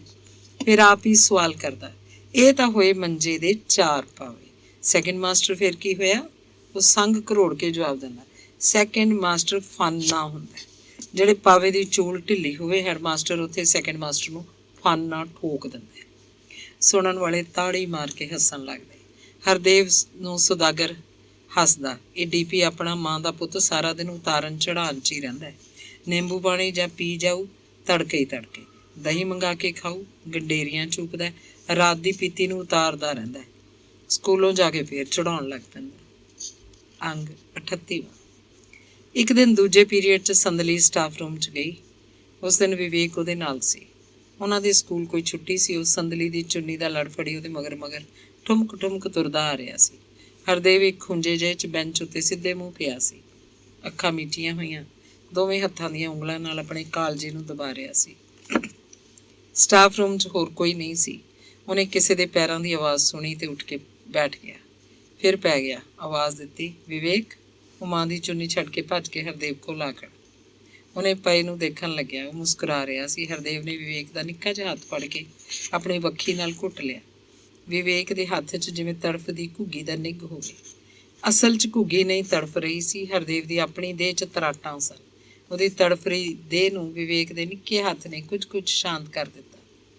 ਸੰਦਲੀ ਨੇ ਆਪਣੀ ਹਾਜ਼ਰੀ ਰਜਿਸਟਰ ਅਲਮਾਰੀ ਦੇ ਖਾਨੇ 'ਚ ਰੱਖਿਆ ਸੀ। ਜਿੰਦੀ ਲਾਈ ਤੇ ਹਰਦੇਵ ਕੋਲ ਆ ਖੜੀ। ਪੁੱਛਣ ਲੱਗੀ, ਪਿਆ ਹੈ? ਕੀ ਗੱਲ ਹੈ? ਦੋਵੇਂ ਹੱਥਾਂ ਦੀਆਂ ਉਂਗਲਾਂ ਨਾਲ ਉਹਨੇ ਆਪਣਾ ਕਾਲਜਾ ਘੁੱਟਿਆ ਤੇ ਸਾਹ ਰੋਕ ਕੇ ਬੋਲਿਆ, ਇੱਥੇ ਜੇ ਸਾਲਾ ਕੁਝ ਹੋ ਹੀ ਜਾਂਦਾ। ਫਿਰ ਕਹਿੰਦਾ, ਤੂੰ ਘੁੱਟੀ ਸੰਦਲੀ? ਉਹ ਸਟਾਫ ਰੂਮ ਦੇ ਦਰਵਾਜ਼ੇ ਵੱਲ ਝਾਕੀ ਤੇ ਖਿੰਨ ਕਰਕੇ ਹੱਸੀ। ਪਹਿਲਾਂ ਉਹਦਾ ਜੀ ਕੀਤਾ ਉਹ ਹਰਦੇਵ ਦਾ ਕਾਲਜਾ ਦੱਬ ਦੇਵੇ, ਕੀ ਹੁੰਦਾ ਇੰਨਾ ਕਰਨ ਨਾਲ, ਪਰ ਫਿਰ ਬੋਲੀ, ਜੇ ਕਿਸੇ ਨੇ ਦੇਖ ਲਿਆ ਕੀ ਕਹੂਗਾ ਕੋਈ। ਹਰਦੇਵ ਨੂੰ ਜਿਵੇਂ ਉਹਦਾ ਜਵਾਬ ਠੀਕ ਲੱਗਿਆ ਹੋਵੇ। ਉਹਨੇ ਕੋਲ ਖੜੇ ਵਿਵੇਕ ਨੂੰ ਦੋਵੇਂ ਹੱਥਾਂ ਨਾਲ ਵੱਖੀਆਂ ਤੋਂ ਫੜ ਕੇ ਉਤਾਂਹ ਚੁੱਕਿਆ ਤੇ ਉਹਨੂੰ ਆਪਣਾ ਢਿੱਡ ਉੱਤੇ ਸਿੱਧਾ ਖੜਾ ਕਰ ਲਿਆ। ਉਹਦੇ ਪੈਰਾਂ ਨੂੰ ਇਕੱਠੇ ਕਰਕੇ ਆਪਣੇ ਕਾਲਜੇ ਉੱਤੇ ਕਰ ਲਿਆ। ਸੰਦਲੀ ਨੇ ਵਿਵੇਕ ਨੂੰ ਉੱਤੋਂ ਮੋਢਿਆਂ ਤੋਂ ਫੜ ਰੱਖਿਆ ਸੀ। ਵਿਵੇਕ ਉੱਚਾ ਹੱਸ ਰਿਹਾ ਸੀ। ਉਹਦੇ ਹਾਸੇ 'ਚ ਡਰ ਭਰਿਆ ਅਚੰਭਾ ਸੀ। ਸੰਦਲੀ ਨੂੰ ਇਹ ਵੀ ਠੀਕ ਨਹੀਂ ਲੱਗਿਆ। ਉਹਨੇ ਮੁੰਡੇ ਨੂੰ ਥੱਲੇ ਉਤਾਰ ਲਿਆ ਤੇ ਉਹਨੂੰ ਪਰਾਂ ਕੁਰਸੀਆਂ ਵੱਲ ਲੈ ਗਈ। ਪੁੱਛ ਰਿਹਾ ਸੀ, ਮੰਮੀ ਕੀ ਹੋ ਗਿਆ ਅੰਕਲ ਨੂੰ? ਕੁਛ ਨਹੀਂ ਬੇਟੇ, ਬਸ ਐਵੇਂ ਪੇਟ ਦਰਦ ਹੈ। ਪੇਟ ਦਰਦ ਹੈ? ਹਾਂ ਬੇਟੇ। ਟੈਬਲੇਟ ਲੈ ਲੈਣ ਫਿਰ। ਹਾਂ ਟੈਬਲੇਟ ਲੈਣਗੇ। ਕਿੱਥੇ ਹੈ ਟੈਬਲੇਟ? ਲੈ ਆਉਣਗੇ। ਕਿੱਥੋਂ ਲੈ ਆਉਣਗੇ? ਬਾਜ਼ਾਰ ਜਾ ਕੇ, ਕੈਮਿਸਟ ਦੀ ਦੁਕਾਨ ਤੋਂ। ਕੌਣ ਜਾਏਗਾ ਕੈਮਿਸਟ ਦੀ ਦੁਕਾਨ 'ਤੇ? ਆਪ ਜਾਣਗੇ ਅੰਕਲ। ਇਹਨਾਂ ਨੂੰ ਤਾਂ ਪੇਟ ਦਰਦ ਹੈ ਮੰਮੀ, ਤੁਸੀਂ ਲਿਆਓ ਇਹਨਾਂ ਵਾਸਤੇ ਟੈਬਲੇਟ। ਹਾਂ ਬੇਟੇ ਲੈ ਆਉਂਗੇ। ਮੰਮੀ ਉੱਠੋ ਨਾ, ਟੈਬਲੇਟ ਲੈ ਆਓ ਅੰਕਲ ਲਈ। ਵਿਵੇਕ ਜਿੱਦ ਕਰ ਰਿਹਾ ਸੀ। ਉਹ ਉੱਠੀ ਤੇ ਹਰਦੇਵ ਕੋਲ ਜਾ ਖੜ ਗਈ। ਉਦੋਂ ਤੱਕ ਦੋ ਅਧਿਆਪਕ ਇੱਕ ਕਰਕੇ ਸਟਾਫ ਰੂਮ 'ਚ ਚਲੇ ਗਏ। ਸੰਦਲੀ ਨੇ ਦੇਖਿਆ ਸੀ ਦੋਵੇਂ ਚੋਰ ਅੱਖ ਨਾਲ ਉਹਦੇ ਵੱਲ ਝਾਕੇ ਸਨ। ਹਰਦੇਵ ਉਵੇਂ ਸਿੱਧੇ ਮੂੰਹ ਬੈਂਚ 'ਤੇ ਲੇਟਿਆ ਹੋਇਆ ਸੀ। ਸੰਦਲੀ ਨੇ ਪੁੱਛਿਆ, ਹਰਦੇਵ ਹੁਣ ਕਿਵੇਂ ਹੈ ਤੂੰ? ਠੀਕ ਨਹੀਂ ਸੰਦਲੀ, ਮੈਂ ਸਿਰ ਨੂੰ ਜਾਣੇ ਕੁਝ ਚੜੀ ਜਾਂਦਾ ਹੈ। ਵੱਖੀਆਂ 'ਚ ਹਵਾ ਭਰੀ ਪਈ ਹੈ। ਕਾਲਜਾ ਦੱਬੇ ਤੋਂ ਚਿੜੀ ਦੇ ਬੱਚੇ ਵਾਂਗੂ ਕੁਝ ਤੜਫਦਾ ਅੰਦਰ। ਉਹਨੇ ਦੁਖੀ ਜਿਹਾ ਮੂੰਹ ਬਣਾ ਕੇ ਜਵਾਬ ਦਿੱਤਾ, ਕੋਈ ਟੈਬਲੇਟ ਮੰਗਵਾ ਦਿਆਂ ਦੁਕਾਨ ਤੋਂ? ਸੰਦਲੀ ਨੇ ਵਿਵੇਕ ਦੇ ਮਨ ਦੀ ਗੱਲ ਕੀਤੀ। ਨਾ, ਗੋਲੀ ਦੀ ਕੋਈ ਲੋੜ ਨਹੀਂ। ਉਵੇਂ ਹੀ ਸਿੱਧਾ ਪਿਆ ਬੋਲ ਰਿਹਾ ਸੀ, ਦੋਵੇਂ ਬਾਹਾਂ ਵੱਖੀਆਂ ਨਾਲ ਘੁੱਟੀਆਂ ਹੋਈਆਂ। ਹੋਰ ਫਿਰ ਕੀ ਚਾਹੀਦਾ ਤੈਨੂੰ? ਸੰਦਲੀ ਜਿਵੇਂ ਵਿਛੀ ਪਈ ਹੋਵੇ। ਤੂੰ ਬਸ ਇੱਕ ਕੰਮ ਕਰ। ਦੱਸ ਕੀ ਕੰਮ? ਆਪਣਾ ਹੱਥ ਮੇਰੇ ਕਾਲਜੇ 'ਤੇ ਰੱਖ ਦੇ। ਲੈ, ਇਹ ਵੀ ਕੋਈ ਕੰਮ ਹੈ? ਸੰਦਲੀ ਨੇ ਆਪਣੇ ਸੱਜੇ ਹੱਥ ਦੀ ਮੁੱਠੀ ਉਹਦੇ ਕਾਲਜੇ 'ਚ ਖੋਪ ਦਿੱਤੀ। ਹਰਦੇਵ ਨੂੰ ਬਸ ਜਿਵੇਂ ਬਗਾਨੇ ਹੱਥ ਦੀ ਛੋਹ ਚਾਹੀਦੀ ਹੋਵੇ। ਉਹਦੇ ਦਿਮਾਗ ਦਾ ਗੁਬਾਰ ਥੰਮ ਗਿਆ ਸੀ। ਮੁੱਠੀ ਚੁੱਕੀ ਤੇ ਉਹਨੇ ਲੰਮਾ ਸਾਹ ਲਿਆ। ਪਾਸੇ ਪਰਨੇ ਹੋ ਕੇ ਪੈ ਗਿਆ। ਸੰਦਲੀ ਦਾ ਅਗਲਾ ਪੀਰੀਅਡ ਲੱਗਣ ਵਾਲਾ ਸੀ। ਉਹ ਸਟਾਫ ਰੂਮ 'ਚੋਂ ਬਾਹਰ ਜਾਂਦੀ ਜੀਭ ਹਿਲਾ ਗਈ। ਤਬੀਅਤ ਬਹੁਤੀ ਖਰਾਬ ਹੋ ਗਈ ਤਾਂ ਅੱਜ ਪਿੰਡ ਨੂੰ ਨਾ ਜਾਈਂ, ਘਰੇ ਆ ਜੀ। ਅੰਗ 39ਵਾਂ। ਸਕੂਲ ਤੋਂ ਬਾਹਰ ਇੱਕ ਭੀੜੀ ਜਿਹੀ ਗਲੀ 'ਚ ਬੋਲੇ ਡਾਕਟਰ ਦੀ ਦੁਕਾਨ ਸੀ। ਉਹ ਬੱਚਿਆਂ ਦੀਆਂ ਬਿਮਾਰੀਆਂ ਦਾ ਮਾਹਰ ਡਾਕਟਰ ਸੀ। ਹਮੇਸ਼ਾ ਹੀ ਔਰਤਾਂ ਦੀ ਭੀੜ ਲੱਗੀ ਰਹਿੰਦੀ। ਪਿੰਡਾਂ ਦੇ ਲੋਕ ਵੀ ਆਉਂਦੇ ਸਨ। ਬੋਲੇ ਡਾਕਟਰ ਦੇ ਹੱਥ ਜੱਸ ਸੀ। ਪੁੜੀਆਂ ਪੀਣ ਵਾਲੀ ਦਵਾਈ ਤੇ ਗੋਲੀਆਂ। ਬਿਮਾਰੀ ਕੋਈ ਵੀ ਹੋਵੇ ਉਹੀ ਦਵਾਈਆਂ। ਦਵਾਈ ਬਦਲ ਦਿੰਦਾ ਹੋਏਗਾ ਪਰ ਲੱਗਦਾ ਨਹੀਂ ਸੀ। ਕਿਸੇ ਬੱਚੇ ਲਈ ਬਾਹਰੋਂ ਗੋਲੀਆਂ ਜਾਂ ਪੀਣ ਵਾਲੀ ਦਵਾਈ ਲੈਣ ਖਾਤਰ ਵੀ ਪਰਚੀ ਲਿਖ ਦਿੰਦਾ ਸੀ। ਬੋਲੇ ਡਾਕਟਰ ਦੀ ਦੁਕਾਨ ਦੇ ਨਾਲ ਲੱਗਦੀ ਦੁਕਾਨ ਪੰਨਾ ਲਾਲ ਕੈਮਿਸਟ ਦੀ ਸੀ। ਬਾਹਰੋਂ ਲਿਖੀਆਂ ਦਵਾਈਆਂ ਲੋਕ ਪੰਨਾ ਲਾਲ ਦੀ ਦੁਕਾਨ ਤੋਂ ਲੈ ਲੈਂਦੇ। ਇਹ ਪੰਨਾ ਲਾਲ ਹਰਦੇਵ ਦੇ ਪਿੰਡ ਦਾ ਬਾਣੀਆ ਸੀ। ਕਦੇ ਕਦੇ ਹਰਦੇਵ ਪੰਨਾ ਲਾਲ ਕੋਲ ਆ ਬੈਠਦਾ। ਮਾੜੀ ਮੋਟੀ ਦਵਾਈ ਪੰਨਾ ਲਾਲ ਉਹਨੂੰ ਮੁਫਤੀ ਦੇ ਦਿੰਦਾ। ਪਿੰਡ ਦਾ ਗਰੋਹ ਸੀ। ਉਸ ਦਿਨ ਰਿਸੈਸ ਤੋਂ ਬਾਅਦ ਹਰਦੇਵ ਸਕੂਲੋਂ ਬਾਹਰ ਹੋਇਆ ਤੇ ਪੰਨਾ ਲਾਲ ਕੋਲ ਪਹੁੰਚ ਗਿਆ। ਉਹ ਖਿੜੇ ਮੱਥੇ ਮਿਲਿਆ। ਆਓ ਜੀ ਪੰਡਤ ਜੀ, ਕਿਵੇਂ ਹੈ ਗੱਡੀ ਅੱਜ? ਗੱਡੀ ਦਾ ਪੰਨਾ ਲਾਲ ਢਿੱਲੀ ਹੈ ਕੁਝ। ਸਰੀਰ ਚੱਕ ਕੇ ਤੁਰਨਾ ਜਾਣੀ ਕੁਝ ਮੁਸ਼ਕਲ ਜਿਹਾ ਹੋਇਆ ਪਿਆ। ਦੇ ਕੁਝ ਜਿਹੜਾ ਦਿਨਾ ਹੁੰਦਾ ਤੂੰ। ਕਿਉਂ, ਰਾਤ ਕਿੱਥੇ ਸੀ? ਉਹ ਆਪਣੇ ਗੰਢੇ ਕੱਲ ਆਉਣਾ ਹੈ ਨਾ। ਉਹ ਮੁੰਡਾ ਵਿਆਹ ਕੇ ਲਿਆਏ ਕੱਲ। ਬਸ ਢੋਲ ਨੂੰ ਟੂਟੀ ਲਾਈ ਹੋਈ ਸੀ ਸਾਲਿਆਂ ਨੇ, ਜਿੰਨੀ ਮਰਜ਼ੀ ਪੀਓ ਕੋਈ। ਬਸ ਉੱਥੇ ਹੋ ਗਿਆ ਕੰਮ ਖਰਾਬ। ਮੁੰਡੇ ਢਾਣੀ ਬਣਾਏ ਬੈਠੇ ਸੀ। ਫੜੋਏ ਪੰਡਤਾ, ਚੱਕੋਏ ਮਾਸਟਰ, ਬਹੁਤ ਪੀਤੀ ਗਈ। ਗੰਡੇ ਕੇ ਕਿਹਦੇ ਮੁੰਡੇ ਦਾ ਵਿਆਹ ਸੀ? ਉਹਨੇ ਗਾਹਕ ਦੀ ਪਰਚੀ ਪੜ੍ਹਦੇ ਸੁਭਾਈ ਕੀ ਪੁੱਛਿਆ। ਉਹਨਾਂ ਦਾ ਬਸ ਇੱਕ ਮੁੰਡਾ ਪੁਲਿਸ 'ਚ ਨਹੀਂ, ਥਾਣੇਦਾਰ ਹੈ ਜਿਹੜਾ ਸੁਰਜੀਤ, ਉਹਦੇ ਮੁੰਡੇ ਦਾ ਵਿਆਹ ਸੀ। ਪੁਲਿਸੀਏ ਨੇ ਪਿੰਡ ਆ ਕੇ ਵਿਆਹ ਕੀਤਾ। ਲੱਗਿਆ ਵਿਆਹ ਤਾਂ ਉਹ ਕਿਧਰੇ ਹੋਰ ਹੈ। ਬਸ ਪਿੰਡ ਵਾਲਿਆਂ ਦੇ ਰੋਹ ਪਾਉਣਾ ਹੈ। ਅੱਛਾ, ਉਹ ਸੁਰਜੀਤ ਥਾਣੇਦਾਰ, ਸਮਝ ਗਿਆ। ਭਾਈ ਪਿੰਡ ਛੱਡੇ ਨੂੰ 25-30 ਸਾਲ ਹੋ ਗਏ, ਨਵਿਆਂ ਦਾ ਤਾਂ ਮੈਨੂੰ ਪਤਾ ਹੀ ਨਹੀਂ ਕੋਈ।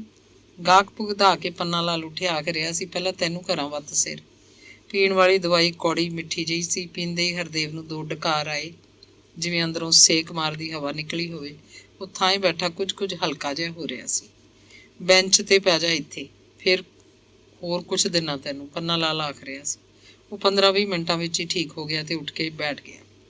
ਕਹਿੰਦਾ, ਇਹ ਤੇਰੀ ਲਾਲ ਜੀ ਦਵਾਈ ਦਾ ਜਾਦੂ ਹੈ ਕੋਈ। ਹੁਣ ਮੈਂ ਜਮਾਂ ਠੀਕ ਹਾਂ, ਢਿੱਡ ਪਹਿਲਾਂ ਵਾਂਗੂ ਕੱਸਿਆ ਜਿਹਾ ਨਹੀਂ। ਲਿਆ 2 ਗੋਲੀਆਂ ਨੇ, ਇੱਕ ਹੁਣ ਲੈ ਲੈ ਪਾਣੀ ਨਾਲ, ਇੱਕ ਰਾਤ ਨੂੰ ਲੈ ਲਈ। ਤੜਕੇ ਨੂੰ ਐਨ ਫਰੈਸ਼ ਉੱਠੇਗਾ, ਪਰ ਅੱਜ ਪੀਣੀ ਨਹੀਂ। ਰਾਮ ਕਰੋ ਜੀ, ਸਵਾਲ ਹੀ ਪੈਦਾ ਨਹੀਂ ਹੁੰਦਾ। ਉਹਨੇ ਗੋਲੀਆਂ ਫੜਦੇ ਆਖਿਆ ਤੇ ਫਿਰ ਕੁਝ ਸੋਚ ਕੇ ਕਹਿਣ ਲੱਗਿਆ, ਯਾਰ ਪੰਨਾ ਲਾਲ, ਮੈਂ ਸ਼ਾਮ ਤੱਕ ਫਰੈਸ਼ ਨਹੀਂ ਹੋ ਸਕਦਾ। ਬਸ ਇਹ 2 ਗੋਲੀਆਂ ਬਹੁਤ ਨੇ, ਕੋਈ ਹੋਰ ਗੋਲੀ ਦੇ ਇੱਕ, ਬਸ ਐਨ ਘੋੜੇ ਵਰਗੀ ਹੋ ਜਾਏ ਸਮਝ। ਹਰਦੇਵ ਨੇ ਪੰਨਾ ਲਾਲ ਵੱਲ ਅੱਖ ਦੱਬੀ। ਉਹ ਦੇਖੀ ਬਾਹਮਣਾ, ਖੈਰ ਹੈ? ਪੰਨਾ ਲਾਲ ਨੇ ਕੁਰਸੀ ਦੀਆਂ ਦੋਹੇ ਬਾਹਾਂ ਮਜ਼ਬੂਤੀ ਨਾਲ ਘੁੱਟ ਕੇ ਫੜ ਲਈਆਂ ਤੇ ਉੱਚਾ ਹੱਸਣ ਲੱਗਿਆ। ਬਸ ਇਹੋ ਜਿਹਾ ਹੀ ਕੁਛ ਹੈ। ਹਰਦੇਵ ਦੀ ਮੁਸਕਰਾਹਟ 'ਚ ਗਹਿਰਾਈ ਸੀ। ਪੰਨਾ ਲਾਲ ਉੱਠਿਆ ਤੇ 2 ਗੋਲੀਆਂ ਹੋਰ ਨਿੱਕੇ ਖਾਕੀ ਲਿਫਾਫੇ 'ਚ ਪਾ ਕੇ ਦੇ ਦਿੱਤੀਆਂ। ਕਹਿਣ ਲੱਗਿਆ, ਪਹਿਲਾਂ ਵਾਲੀ ਇੱਕ ਗੋਲੀ ਜਿਹੜੀ ਰਾਤ ਨੂੰ ਰੋਟੀ ਤੋਂ ਬਾਅਦ ਲੈਣੀ ਹੈ ਨਾ, ਇਹ ਦੋਵੇਂ ਗੋਲੀਆਂ ਇਕੱਠੀਆਂ ਉਦੋਂ 1 ਘੰਟੇ ਪਿੱਛੋਂ ਲੈ ਲਈ। ਨਜ਼ਾਰਾ ਦੇਖੀ, ਯਾਦ ਕਰੇਗਾ। ਪੰਨਾ ਲਾਲ ਦੇ ਬੋਲਾਂ 'ਚ ਦ੍ਰਿੜਤਾ ਸੀ। ਹਰਦੇਵ ਨੇ ਖਾਕੀ ਨਿੱਕਾ ਲਿਫਾਫਾ ਪੈਂਟ ਦੀ ਦੂਜੀ ਜੇਬ 'ਚ ਪਾ ਲਿਆ। ਪਹਿਲਾਂ ਵਾਲੀ ਇੱਕ ਗੋਲੀ ਪਾਣੀ ਨਾਲ ਅੰਦਰ ਲੰਘਾਈ ਤੇ 10-15 ਮਿੰਟ ਉੱਥੇ ਹੋਰ ਪੰਨਾ ਲਾਲ ਦੇ ਬੈਂਚ ਉੱਤੇ ਹੀ ਪਿਆ ਰਿਹਾ। ਪੰਨਾ ਲਾਲ ਆਪਣੇ ਗਾਹਕਾਂ ਨੂੰ ਭੁਗਤਾਉਂਦਾ ਜਾ ਰਿਹਾ ਸੀ। ਸਕੂਲ ਜਾ ਕੇ ਉਹ ਸਟਾਫ ਰੂਮ ਵਿੱਚ ਉਸੇ ਬੈਂਚ 'ਤੇ ਸੌਂ ਗਿਆ। ਉਹਨੂੰ ਕੋਈ ਪਤਾ ਨਹੀਂ ਸੀ ਸਟਾਫ ਰੂਮ 'ਚ ਕੌਣ ਆਉਂਦਾ ਹੈ, ਕੌਣ ਜਾਂਦਾ ਹੈ। ਸ਼ਾਇਦ ਗੋਲੀ ਦਾ ਕੋਈ ਅਸਰ ਹੋਏਗਾ।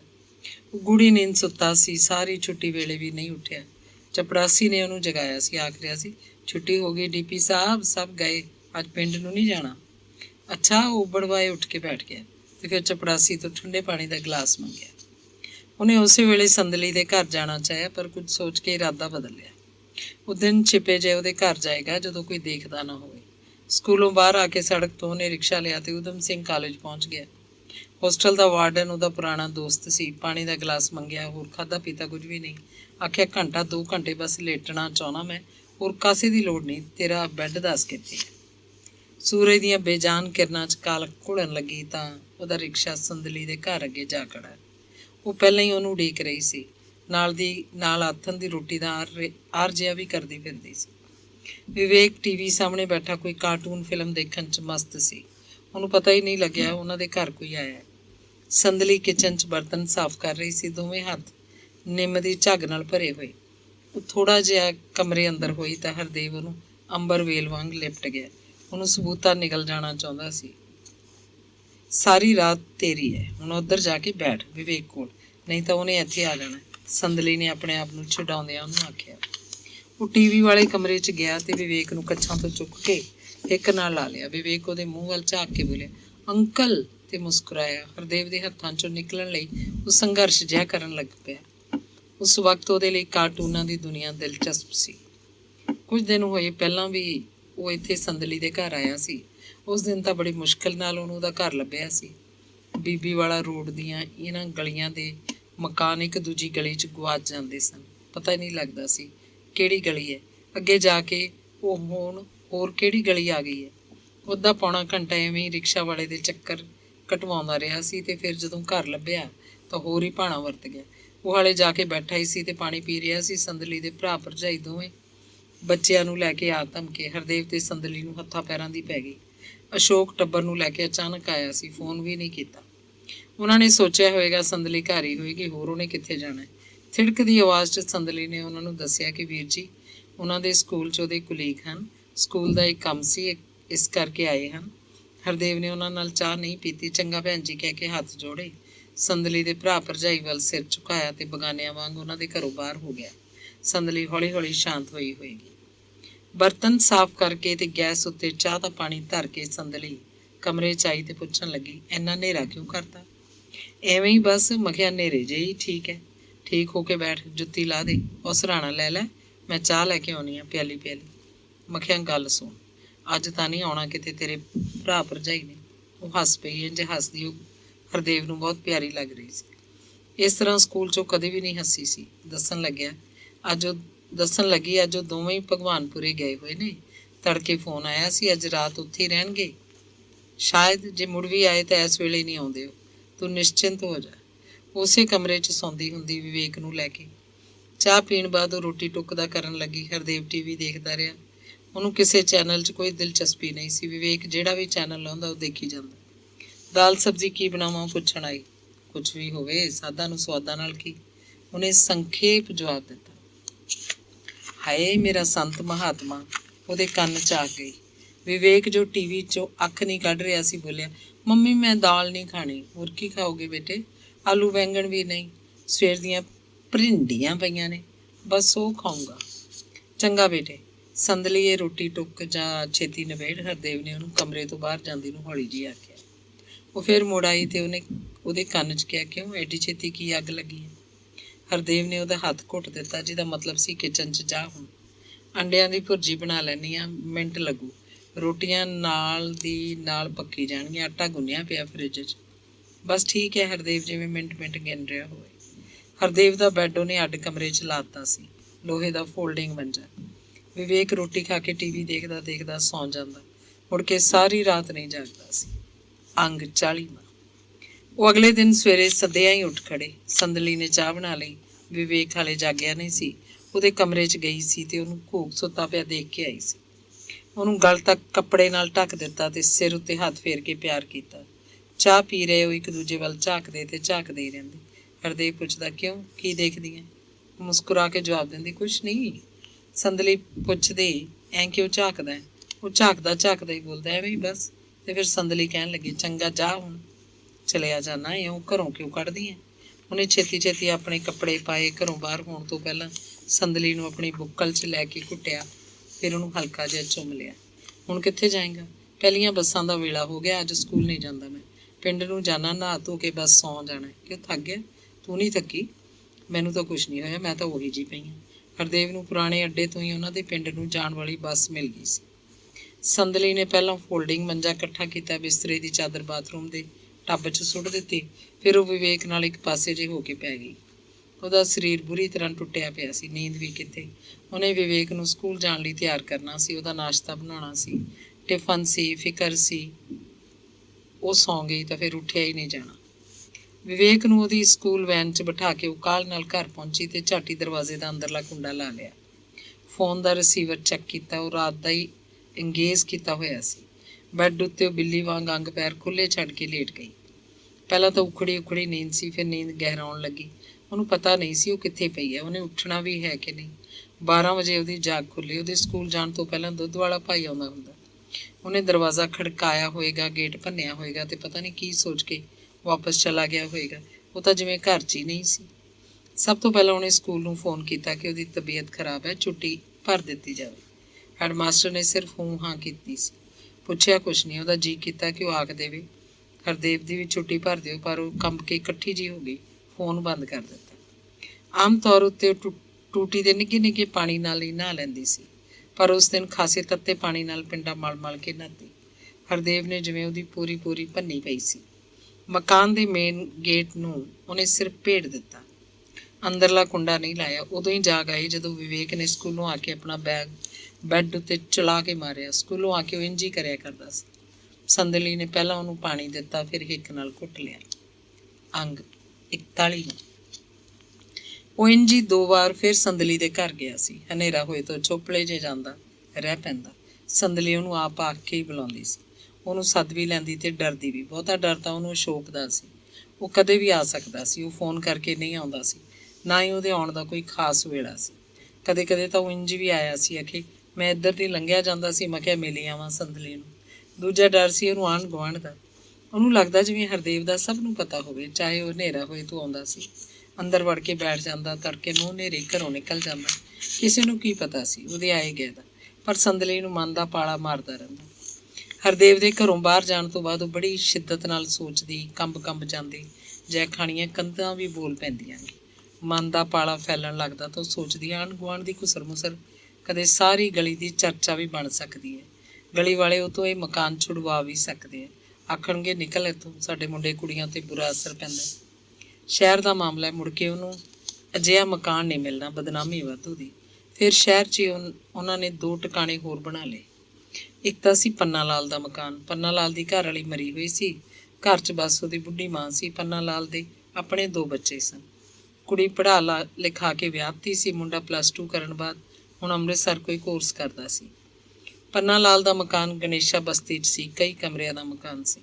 ਪਿੰਡ ਦਾ ਹੋਣ ਕਰਕੇ ਬੁੜੀ ਹਰਦੇਵ ਨੂੰ ਜਾਣਦੀ ਸੀ। ਵਿਚਾਰੀ ਭੋਲੀ ਭੰਡਾਰੀ ਸੀ। ਉਹਨੂੰ ਕੋਈ ਪਤਾ ਨਹੀਂ ਸੀ ਕਿ ਹਰਦੇਵ ਦੇ ਨਾਲ ਆਉਂਦੀ ਤੀਵੀਂ ਕੌਣ ਹੈ। ਉਹ ਤਾਂ ਉਹਨੂੰ ਹਰਦੇਵ ਦੀ ਘਰ ਵਾਲੀ ਸਮਝਦੀ ਹੋਏਗੀ। ਪੰਨਾ ਲਾਲ ਨੇ ਹਰਦੇਵ ਬਾਰੇ ਮਾਂ ਨੂੰ ਬਹੁਤ ਕੁਝ ਨਹੀਂ ਦੱਸਿਆ ਸੀ।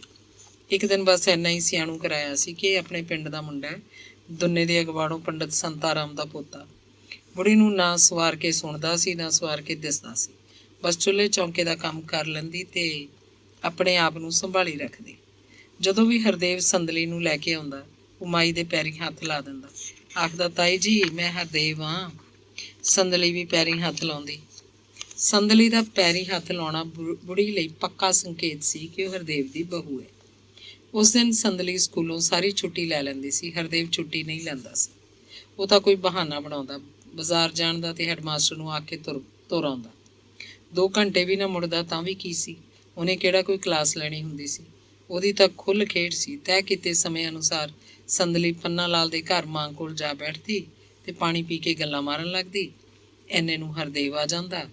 ਬੁੜੀ ਦੀ ਥਾਂ ਬੈਠੀ ਪਈ ਰਹਿੰਦੀ। ਉਹਨੂੰ ਕੋਈ ਲੈਣਾ ਦੇਣਾ ਨਹੀਂ ਸੀ ਕਿ ਹਰਦੇਵ ਤੇ ਉਹਦੀ ਬਹੂ ਕਿੱਥੇ ਪਏ ਬੈਠੇ ਹੈ। ਬਹੁਤੀ ਵਾਰ ਪੰਨਾ ਲਾਲ ਨੂੰ ਪਤਾ ਵੀ ਨਹੀਂ ਹੁੰਦਾ ਸੀ ਤੇ ਉਹਨਾਂ ਦੇ ਘਰ ਆ ਕੇ ਚਲੇ ਜਾਂਦੇ। ਮਾਂ ਹੀ ਦੱਸਦੀ ਕਿ ਹਰਦੇਵ ਬਹੂ ਲੈ ਕੇ ਆਇਆ ਸੀ। ਹਰਦੇਵ ਕਦੇ ਦੁਕਾਨ ਤੇ ਜਾਂਦਾ ਤਾਂ ਪੰਨਾ ਲਾਲ ਉਹਨੂੰ ਹੱਸਣ ਲੱਗਦਾ। ਸਾਲਿਆ ਬਾਹਮਣਾ, ਤੂੰ ਤਾਂ ਮਾਂ ਵਾਲਾ ਘਰ ਹੀ ਬਣਾ ਛੱਡਿਆ, ਜਦੋਂ ਮਰਜ਼ੀ ਉਹਨੂੰ ਲੈ ਕੇ ਆ ਵੜਦਾ। ਹੋਰ ਪੰਨਾ ਲਾਲ, ਮਾਂ ਵਾਲਾ ਹੀ ਘਰ, ਤੇਰੀ ਮਾਂ ਮੇਰੀ ਮਾਂ। ਬਚਾ ਰੱਖਿਆ ਕਰ ਯਾਰ, ਮੈਨੂੰ ਵੀ ਕਦੇ ਮਰਵਾਏਂਗਾ। ਪੁਲਿਸ ਹੱਡ ਸੇਕ ਦੂ ਮੇਰੇ। ਆਖੂ ਬਦਫੈਲੀ ਦਾ ਅੱਡਾ ਖੋਲ੍ਹ ਰੱਖਿਆ। ਪੰਨਾ ਲਾਲ ਚਿੰਤਾ ਕਰਦਾ। ਦੂਜਾ ਟਿਕਾਣਾ ਸੀ ਕਾਲਜ ਹੋਸਟਲ ਦੇ ਵਾਰਡਨ ਦਾ ਕਮਰਾ। ਪਰ ਉੱਥੇ ਉਹ ਕਦੇ ਕਦੇ ਹੀ ਜਾਂਦੇ। ਵਾਰਡਨ ਡਰਦਾ ਰਹਿੰਦਾ ਤੇ ਆਖਦਾ, ਹਰਦੇਵ ਯਾਰ, ਮੁੰਡੇ ਝਾਕਦੇ ਰਹਿੰਦੇ ਆ, ਇਹ ਬਾਂਦਰ ਹੁੰਦੇ ਆ, ਮੇਰੀ ਨੌਕਰੀ ਦਾ ਸਵਾਲ ਹੈ ਯਾਰ। ਪੰਨਾ ਲਾਲ ਤੇ ਵਾਰਡਨ ਤੋੜ ਕੇ ਜਵਾਬ ਤਾਂ ਨਹੀਂ ਸੀ ਦਿੰਦੇ, ਪਰ ਔਖਾ ਔਖਾ ਮਹਿਸੂਸ ਕਰਦੇ। ਉਹਨਾਂ ਦੀ ਦਿਮਾਗਾਂ 'ਚ ਇੱਕ ਖਤਰਨਾਕ ਬੋਝ ਸੀ।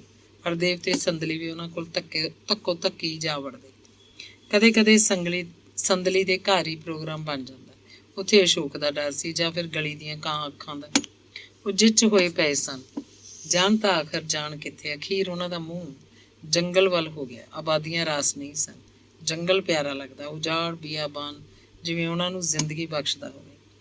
ਮੌਸਮੀ ਫਸਲਾਂ ਤੇ ਰੁੱਖਾਂ ਦੇ ਝੁੰਡ ਉਹਨਾਂ ਦੀ ਪਨਾਹ ਬਣ ਗਏ।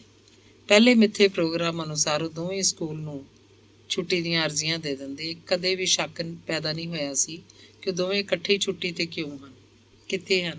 ਐਡੇ ਵੱਡੇ ਸਟਾਫ 'ਚ 4-5 ਮਾਸਟਰਨੀਆਂ ਹਰ ਰੋਜ਼ ਹੀ ਛੁੱਟੀ 'ਤੇ ਰਹਿੰਦੇ ਸੀ। ਕਿਸੇ ਨੂੰ ਕੋਈ ਕੰਮ, ਕਿਸੇ ਨੂੰ ਕੋਈ ਕੰਮ। ਰੇਲ ਗੱਡੀਆਂ ਤੇ ਬੱਸਾਂ ਉਹਨਾਂ ਦੇ 2 ਨਵੇਂ ਮੋਰਚੇ ਸਨ। ਜਿਸ ਦਿਨ ਸੰਦਲੀ ਨੇ ਹਰਦੇਵ ਨਾਲ ਬਾਹਰ ਜਾਣਾ ਹੁੰਦਾ, ਇੱਕ ਗੁਆਂਢੀ ਘਰ 'ਚ ਵਿਵੇਕ ਦਾ ਬੰਦੋਬਸਤ ਕਰ ਜਾਂਦੀ। ਗੁਆਂਢੀਆਂ ਦੀ ਕੁੜੀ ਵਿਵੇਕ ਵਾਲੇ ਸਕੂਲ 'ਚ ਹੀ ਉਹਦੇ ਨਾਲ ਪੜ੍ਹਦੀ ਸੀ। ਕੁੜੀ ਦੀ ਦਾਦੀ ਬਹੁਤ ਚੰਗੀ ਸੀ, ਹਮਦਰਦ ਤੇ ਮਿਲਣਸਾਰ। ਟਿਫਨ ਤਾਂ ਵਿਵੇਕ ਕੋਲ ਹੁੰਦਾ ਹੀ ਸੀ। ਉਹ ਸਕੂਲੋਂ ਆ ਕੇ ਉਸ ਦਿਨ ਗੁਆਂਢੀ ਘਰ 'ਚ ਖੇਡਦਾ ਰਹਿੰਦਾ ਜਾਂ ਮੁੰਡਾ ਕੁੜੀ ਦੋਵੇਂ ਹੋਮਵਰਕ ਕਰਦੇ। ਸੰਦਲੀ ਤਾਂ ਉਸ ਦਿਨ ਸੂਰਜ ਛਿਪਣ ਵੇਲੇ ਕਿਤੇ ਮੁੜਦੀ। ਉਹ ਸਵੇਰੇ ਸਵੇਰੇ ਹੀ ਰੇਲਵੇ ਸਟੇਸ਼ਨ ਉੱਤੇ ਇਕੱਠੇ ਹੁੰਦੇ। ਹਰਦੇਵ ਕਿਤੋਂ ਦੇ ਵੀ ਟਿਕਟ ਲੈ ਲੈਂਦਾ। ਟਿਕਟ ਕਿਤੋਂ ਦੇ ਤੇ ਉਹ ਉਤਰਦੇ ਕਿਸੇ ਹੋਰ ਸਟੇਸ਼ਨ ਤੋਂ। ਸਟੇਸ਼ਨ ਉੱਤੇ ਉਤਰ ਕੇ ਉਹਨਾਂ ਦਾ ਕਿਧਰੇ ਵੀ ਮੂੰਹ ਹੋ ਜਾਂਦਾ। ਉਹ ਉਜਾੜ ਭਾਲਦੇ ਸਨ। ਪਤੀ ਪਤਨੀ ਵਾਂਗ ਅੱਗੇ ਪਿੱਛੇ ਜਿਹੇ ਹੋ ਕੇ ਤੁਰਦੇ। ਸੰਦਲੀ ਦੇ ਹੱਥ 'ਚ ਪਲਾਸਟਿਕ ਦੀ ਟੋਕਰੀ ਹੁੰਦੀ, ਜਿਸ 'ਚ ਤੌਲੀਆ ਆਦਿ ਕੁਝ ਕੱਪੜੇ ਰੱਖਦੀ। ਉਹ ਕਿਧਰੇ ਵੀ ਮੋਢੇ ਜਿੰਨੀ ਉੱਚੀ ਫਸਲ ਕੋਈ ਦੇਖਦੇ, ਛਲੇਡਿਆਂ ਵਾਂਗ ਗੁੰਮ ਹੋ ਜਾਂਦੇ। ਬਹੁਤਾ ਕਰਕੇ ਉਹ ਫਿਰੋਜ਼ਪੁਰ ਸਾਈਡ ਜਾਂਦੇ। ਮਲੋਟ, ਫਰੀਦਕੋਟ, ਕਾਲਾਂਵਾਲੀ ਵੱਲ ਵੀ ਕਦੇ ਨਿਕਲ ਜਾਂਦੇ। ਮਾਨਸਾ, ਬਰਨਾਲਾ ਵੱਲ ਕਦੇ ਨਹੀਂ ਗਏ। ਦੋਵੇਂ ਪਾਸਿਆਂ ਤੋਂ ਉਹਨਾਂ ਨੂੰ ਗੁੱਜਾ ਗੁੱਜਾ ਡਰ ਸੀ ਕਿ ਉੱਧਰ ਕੋਈ ਉਹਨਾਂ ਨੂੰ ਪਛਾਣ ਨਾ ਲਏ। ਫਿਰੋਜ਼ਪੁਰ ਕੈਂਟ ਹੀ ਬਹੁਤਾ ਜਾਂਦੇ। ਉੱਥੋਂ ਦੇ ਬਾਜ਼ਾਰ 'ਚੋਂ ਨੰਗੇ ਚਿੱਟੇ ਤੁਰੇ ਫਿਰਦੇ। ਕੌਣ ਨਹੀਂ ਜਾਣਦਾ ਸੀ ਜਿਵੇਂ ਦੂਜਾ ਕੋਈ ਦੇਸ਼ ਹੋਵੇ। ਕਿਸੇ ਵੀ ਹੋਟਲ 'ਚ ਰੋਟੀ ਖਾ ਲੈਂਦੇ, ਕਿਸੇ ਵੀ ਥਾਂ ਚਾਹ ਪੀਂਦੇ, ਜਿਵੇਂ ਉਹਨਾਂ ਦਾ ਇਹ ਆਪਣਾ ਹੀ ਸੰਸਾਰ ਹੋਵੇ। ਬਠਿੰਡਾ ਤਾਂ ਉਹਨਾਂ ਨੂੰ ਯਾਦ ਹੀ ਨਹੀਂ ਰਹਿ ਜਾਂਦਾ ਸੀ। ਕਦੇ ਕਦੇ ਉਹ ਬੱਸਾਂ ਦਾ ਸਫ਼ਰ ਵੀ ਕਰਦੇ। ਮਿੱਥੇ ਸਮੇਂ ਅਨੁਸਾਰ ਬੱਸ ਸਟੈਂਡ 'ਤੇ ਇਕੱਠੇ ਹੁੰਦੇ, ਕਿਧਰੇ ਵੀ ਤੁਰ ਪੈਂਦੇ। ਕਦੇ ਗਿੱਦੜਬਾਹੇ, ਕਦੇ ਗੁਨਿਆਣਾ, ਕਦੇ ਮੁਕਤਸਰ ਵੱਲ ਦਾ ਕੋਈ ਬੱਸ ਅੱਡਾ ਜਾਂ ਕਦੇ ਡੱਬ ਵਾਲੀ ਪਾਸੇ ਦਾ ਕੋਈ ਅੱਡਾ। ਉੱਚੀਆਂ ਫਸਲਾਂ ਤੇ ਦਰਖਤਾਂ ਦਾ ਝੁੰਡ ਉਹਨਾਂ ਨੂੰ ਉਡੀਕ ਰਹੇ ਹੁੰਦੇ। ਆਥਣ ਦੇ ਆਥਣ ਨੂੰ ਹੌਲੇ ਹੋ ਕੇ ਬਠਿੰਡੇ ਆ ਵੜਦੇ। ਸੰਦਲੀ ਬੀਬੀ ਵਾਲਾ ਰੋਡ ਤੋਂ ਰਿਕਸ਼ਾ ਲੈ ਕੇ ਤੁਰ ਪੈਂਦੀ। ਹਰਦੇਵ ਭੁੱਚੋ ਕਲਾਂ ਜਾਣ ਵਾਲੇ ਲਈ ਬਰਨਾਲੇ ਵਾਲੀ ਕੋਈ ਬੱਸ ਫੜ ਲੈਂਦਾ ਸੀ। ਉਹਨਾਂ ਦੀ ਅਵਾਰਾਗਰਦੀ ਦਾ ਇਹ ਮਜ਼ੇਦਾਰ ਸਿਲਸਿਲਾ 1 ਸਾਲ ਹੀ ਚੱਲਿਆ। ਫਿਰ ਜਿਵੇਂ ਉਹ ਅੱਕ ਥੱਕ ਗਏ ਹੁਣ, ਸੰਦਲੀ ਆਖਦੀ, ਕੀ ਆਪਾਂ ਐਵੇਂ ਜਿਵੇਂ ਉਜਾੜਾਂ ਵਿੱਚ ਭੌਂਕਦੇ ਧੱਕੇ ਖਾਂਦੇ ਫਿਰਦੇ ਰਹਾਂਗੇ? ਕੋਈ ਪੱਕਾ ਠਿਕਾਣਾ ਕਰ ਲਈਏ ਹਰਦੇਵ। ਪੱਕਾ ਠਿਕਾਣਾ ਕੀ? ਹਰਦੇਵ ਪੁੱਛਦਾ। ਬਠਿੰਡੇ ਹੀ ਕੋਈ ਕਮਰਾ ਲੈ ਲੈ ਤੂੰ, ਉੱਥੇ ਮਿਲ ਲਿਆ ਕਰਾਂਗੇ। ਕਿਉਂ ਵਕਤ ਤੇ ਪੈਸਾ ਬਰਬਾਦ ਕਰਦੇ ਹਾਂ? ਸੰਦਲੀ ਸੁਝਾਅ ਦਿੰਦੀ। ਕਮਰਾ 5-7 ਵਾਰੀ ਤਾਂ ਵਰਤ ਲਾਂਗੇ, ਫਿਰ ਤਾਂ ਅੱਡਾ ਬਣ ਜੂ। ਸਭ ਨੂੰ ਪਤਾ ਲੱਗ ਜਾਣਾ, ਆਂਢ ਗੁਆਂਢ ਵੀ ਹੋਊ ਜ਼ਰੂਰ ਉੱਥੇ। ਫਿਰ ਉੱਥੋਂ ਭੱਜਾਂਗੇ ਹੀ, ਹੋਰ ਕੀ। ਹਰਦੇਵ ਹੱਸਣ ਲੱਗਦਾ। ਪੱਕਾ ਠਿਕਾਣਾ ਤਾਂ ਫਿਰ ਇੱਕੋ ਰਹਿ ਗਿਆ। ਉਹ ਕਿਹੜਾ? ਤੂੰ ਮੈਨੂੰ ਆਪਦੇ ਘਰ ਲੈ ਜਾ, ਘਰ ਵਾਲੀ ਬਣਾ ਲੈ ਮੈਨੂੰ। ਸੰਦਲੀ ਨੇ ਜਿਵੇਂ ਮਜ਼ਾਕ ਜਿਹਾ ਕੀਤਾ ਹੋਵੇ। ਉਹ ਗੰਭੀਰ ਹੋ ਗਿਆ। ਬਿੰਦ ਦੀ ਬਿੰਦ ਗਹਿਰੀਆਂ ਸੋਚਾਂ 'ਚ ਉਤਰਨ ਲੱਗਿਆ। ਸੱਜੇ ਹੱਥ ਦੀਆਂ ਬੇਜਾਨ ਉਂਗਲਾਂ ਨੇ ਮੱਥੇ ਦਾ ਰੁੱਗ ਭਰ ਲਿਆ। ਉਹਨੂੰ ਉਮੀਦ ਨਹੀਂ ਸੀ ਕਿ ਉਹਨਾਂ ਦਾ ਬੇਨਾਮ ਰਿਸ਼ਤਾ ਕਦੇ ਵਿਆਹ ਤੱਕ ਵੀ ਪਹੁੰਚ ਸਕਦਾ। ਉਹਦੇ ਲਈ ਫੈਸਲਾ ਮੁਸ਼ਕਲ ਸੀ। ਕਦੇ ਉਹਦਾ ਚਿੱਤ ਬੇਬਸੀ ਦੇ ਆਲਮ 'ਚ ਉਤਰ ਜਾਂਦਾ ਤੇ ਕਦੇ ਖੁਸ਼ੀ 'ਚ ਉਹਦਾ ਜੀਅ ਨੱਚਣ ਨੂੰ ਕਰਦਾ। ਬੋਲਿਆ ਨਹੀਂ। ਸੰਦਲੀ ਨੇ ਜਿਵੇਂ ਸੁੱਤੀ ਪਈ ਅੱਗ ਨੂੰ ਠੋਕਰਿਆ ਹੋਵੇ। ਐਂ ਹੀ ਠੀਕ ਹੈ ਸੰਦਲੀ, ਜਿਵੇਂ ਚੱਲੀ ਜਾਂਦਾ। ਉਹਦਾ ਇਹ ਜਵਾਬ ਕੋਈ ਜਵਾਬ ਨਹੀਂ ਸੀ। ਇਹ ਕੁੱਤਾ ਕੰਮ ਬਹੁਤਾ ਦੇਰ ਨਹੀਂ ਚੱਲਣ ਵਾਲਾ। ਤੈਨੂੰ ਮੈਂ ਇਹ ਵੀ ਦੱਸ ਦਿੰਦੀ ਹਾਂ, ਜਿੱਦਣ ਫੜੇ ਗਏ ਕੱਖ ਦੇ ਨਹੀਂ ਰਹਿਣਾ। ਮੈਂ ਤਾਂ ਭੈ ਮੰਨੀ ਬੈਠੀ ਹਾਂ। ਸੰਦਲੀ ਉਹਨੂੰ ਪਰਖਣਾ ਚਾਹੁੰਦੀ ਸੀ। ਇਉਂ ਕਿਵੇਂ ਹੋ ਜੂ? ਹਰਦੇਵ ਨੇ ਅੱਖਾਂ ਝਮਕੇ ਬੋਲ ਕੱਢਿਆ। ਕੋਰਟ ਮੈਰਿਜ, ਬਸ 1 ਦਿਨ ਛੁੱਟੀ ਲੈਣੀ ਪਊ। ਵਕੀਲ ਤਾਂ ਫੋਰਾ ਲਾਉਣਗੇ। ਨਹੀਂ, ਇਹ ਗੱਲ ਨਹੀਂ। ਮੈਂ ਤਾਂ ਹੋਰ ਕਹਿੰਦਾ ਵੀ ਤੂੰ ਬਾਣੀਆਂ ਦੀ ਕੁੜੀ, ਮੈਂ ਬਾਹਮਣ। ਇਹ ਗੱਲ ਹੋ ਸਕਦੀ ਹੈ? ਹੋ ਕਿਉਂ ਨਹੀਂ ਸਕਦੀ? ਨਾ ਮੈਂ ਬਾਣੀਆਂ ਦੀ ਕੁੜੀ ਹਾਂ, ਨਾ ਤੂੰ ਬਾਹਮਣ ਹੈ। ਮੈਂ ਤਾਂ ਇੱਕੋ ਗੱਲ ਜਾਣਦੀ ਹਾਂ ਵੀ ਮੈਂ ਔਰਤ ਹਾਂ ਤੇ ਤੂੰ ਮਰਦ ਹੈ, ਬਸ। ਆਪਾਂ ਚੱਲ ਨਹੀਂ ਮੰਨਦੇ ਇਹਨਾਂ ਗੱਲਾਂ ਨੂੰ। ਲੋਕ ਕੀ ਆਖਣਗੇ? ਆ ਜਿਹੜਾ ਤੂੰ ਲਈ ਫਿਰਦਾ ਮੈਨੂੰ ਥਾਂ ਕੋ ਥਾਂ, ਉਦੋਂ ਨਹੀਂ ਦਿੰਦੇ ਤੈਨੂੰ ਲੋਕ। ਲੋਕ ਤਾਂ ਫੇਰ ਵੀ ਆਖਣਗੇ ਜਿੱਦਣ ਖੁੱਲੇ ਭਰਿਆੜ ਜਿਹੜੇ ਆਪਾਂ ਐਂ ਤੁਰੇ ਫਿਰਦੇ ਹਾਂ। ਇਹ ਤਾਂ ਜੁੱਤੀਆਂ ਨੂੰ ਥਾਂ ਕਰੀ ਜਾਂਦੇ ਹਾਂ। ਕੀ ਪਤਾ ਪਿੱਠ ਪਿੱਛੇ ਕੀ ਚਰਚਾ ਹੁੰਦੀ ਹੈ। ਕਿਉਂ ਨਾ ਲੋਕਾਂ ਦਾ ਮੂੰਹ ਬੰਦ ਕਰ ਦਈਏ। ਕਰ ਫਿਰ ਜਿਵੇਂ ਆਖਦੀਆਂ। ਹਰਦੇਵ ਉਹਦੀਆਂ ਦਲੀਲਾਂ ਸਾਹਮਣੇ ਹਾਰ ਗਿਆ ਹੋਵੇ। ਧੰਨਵਾਦ।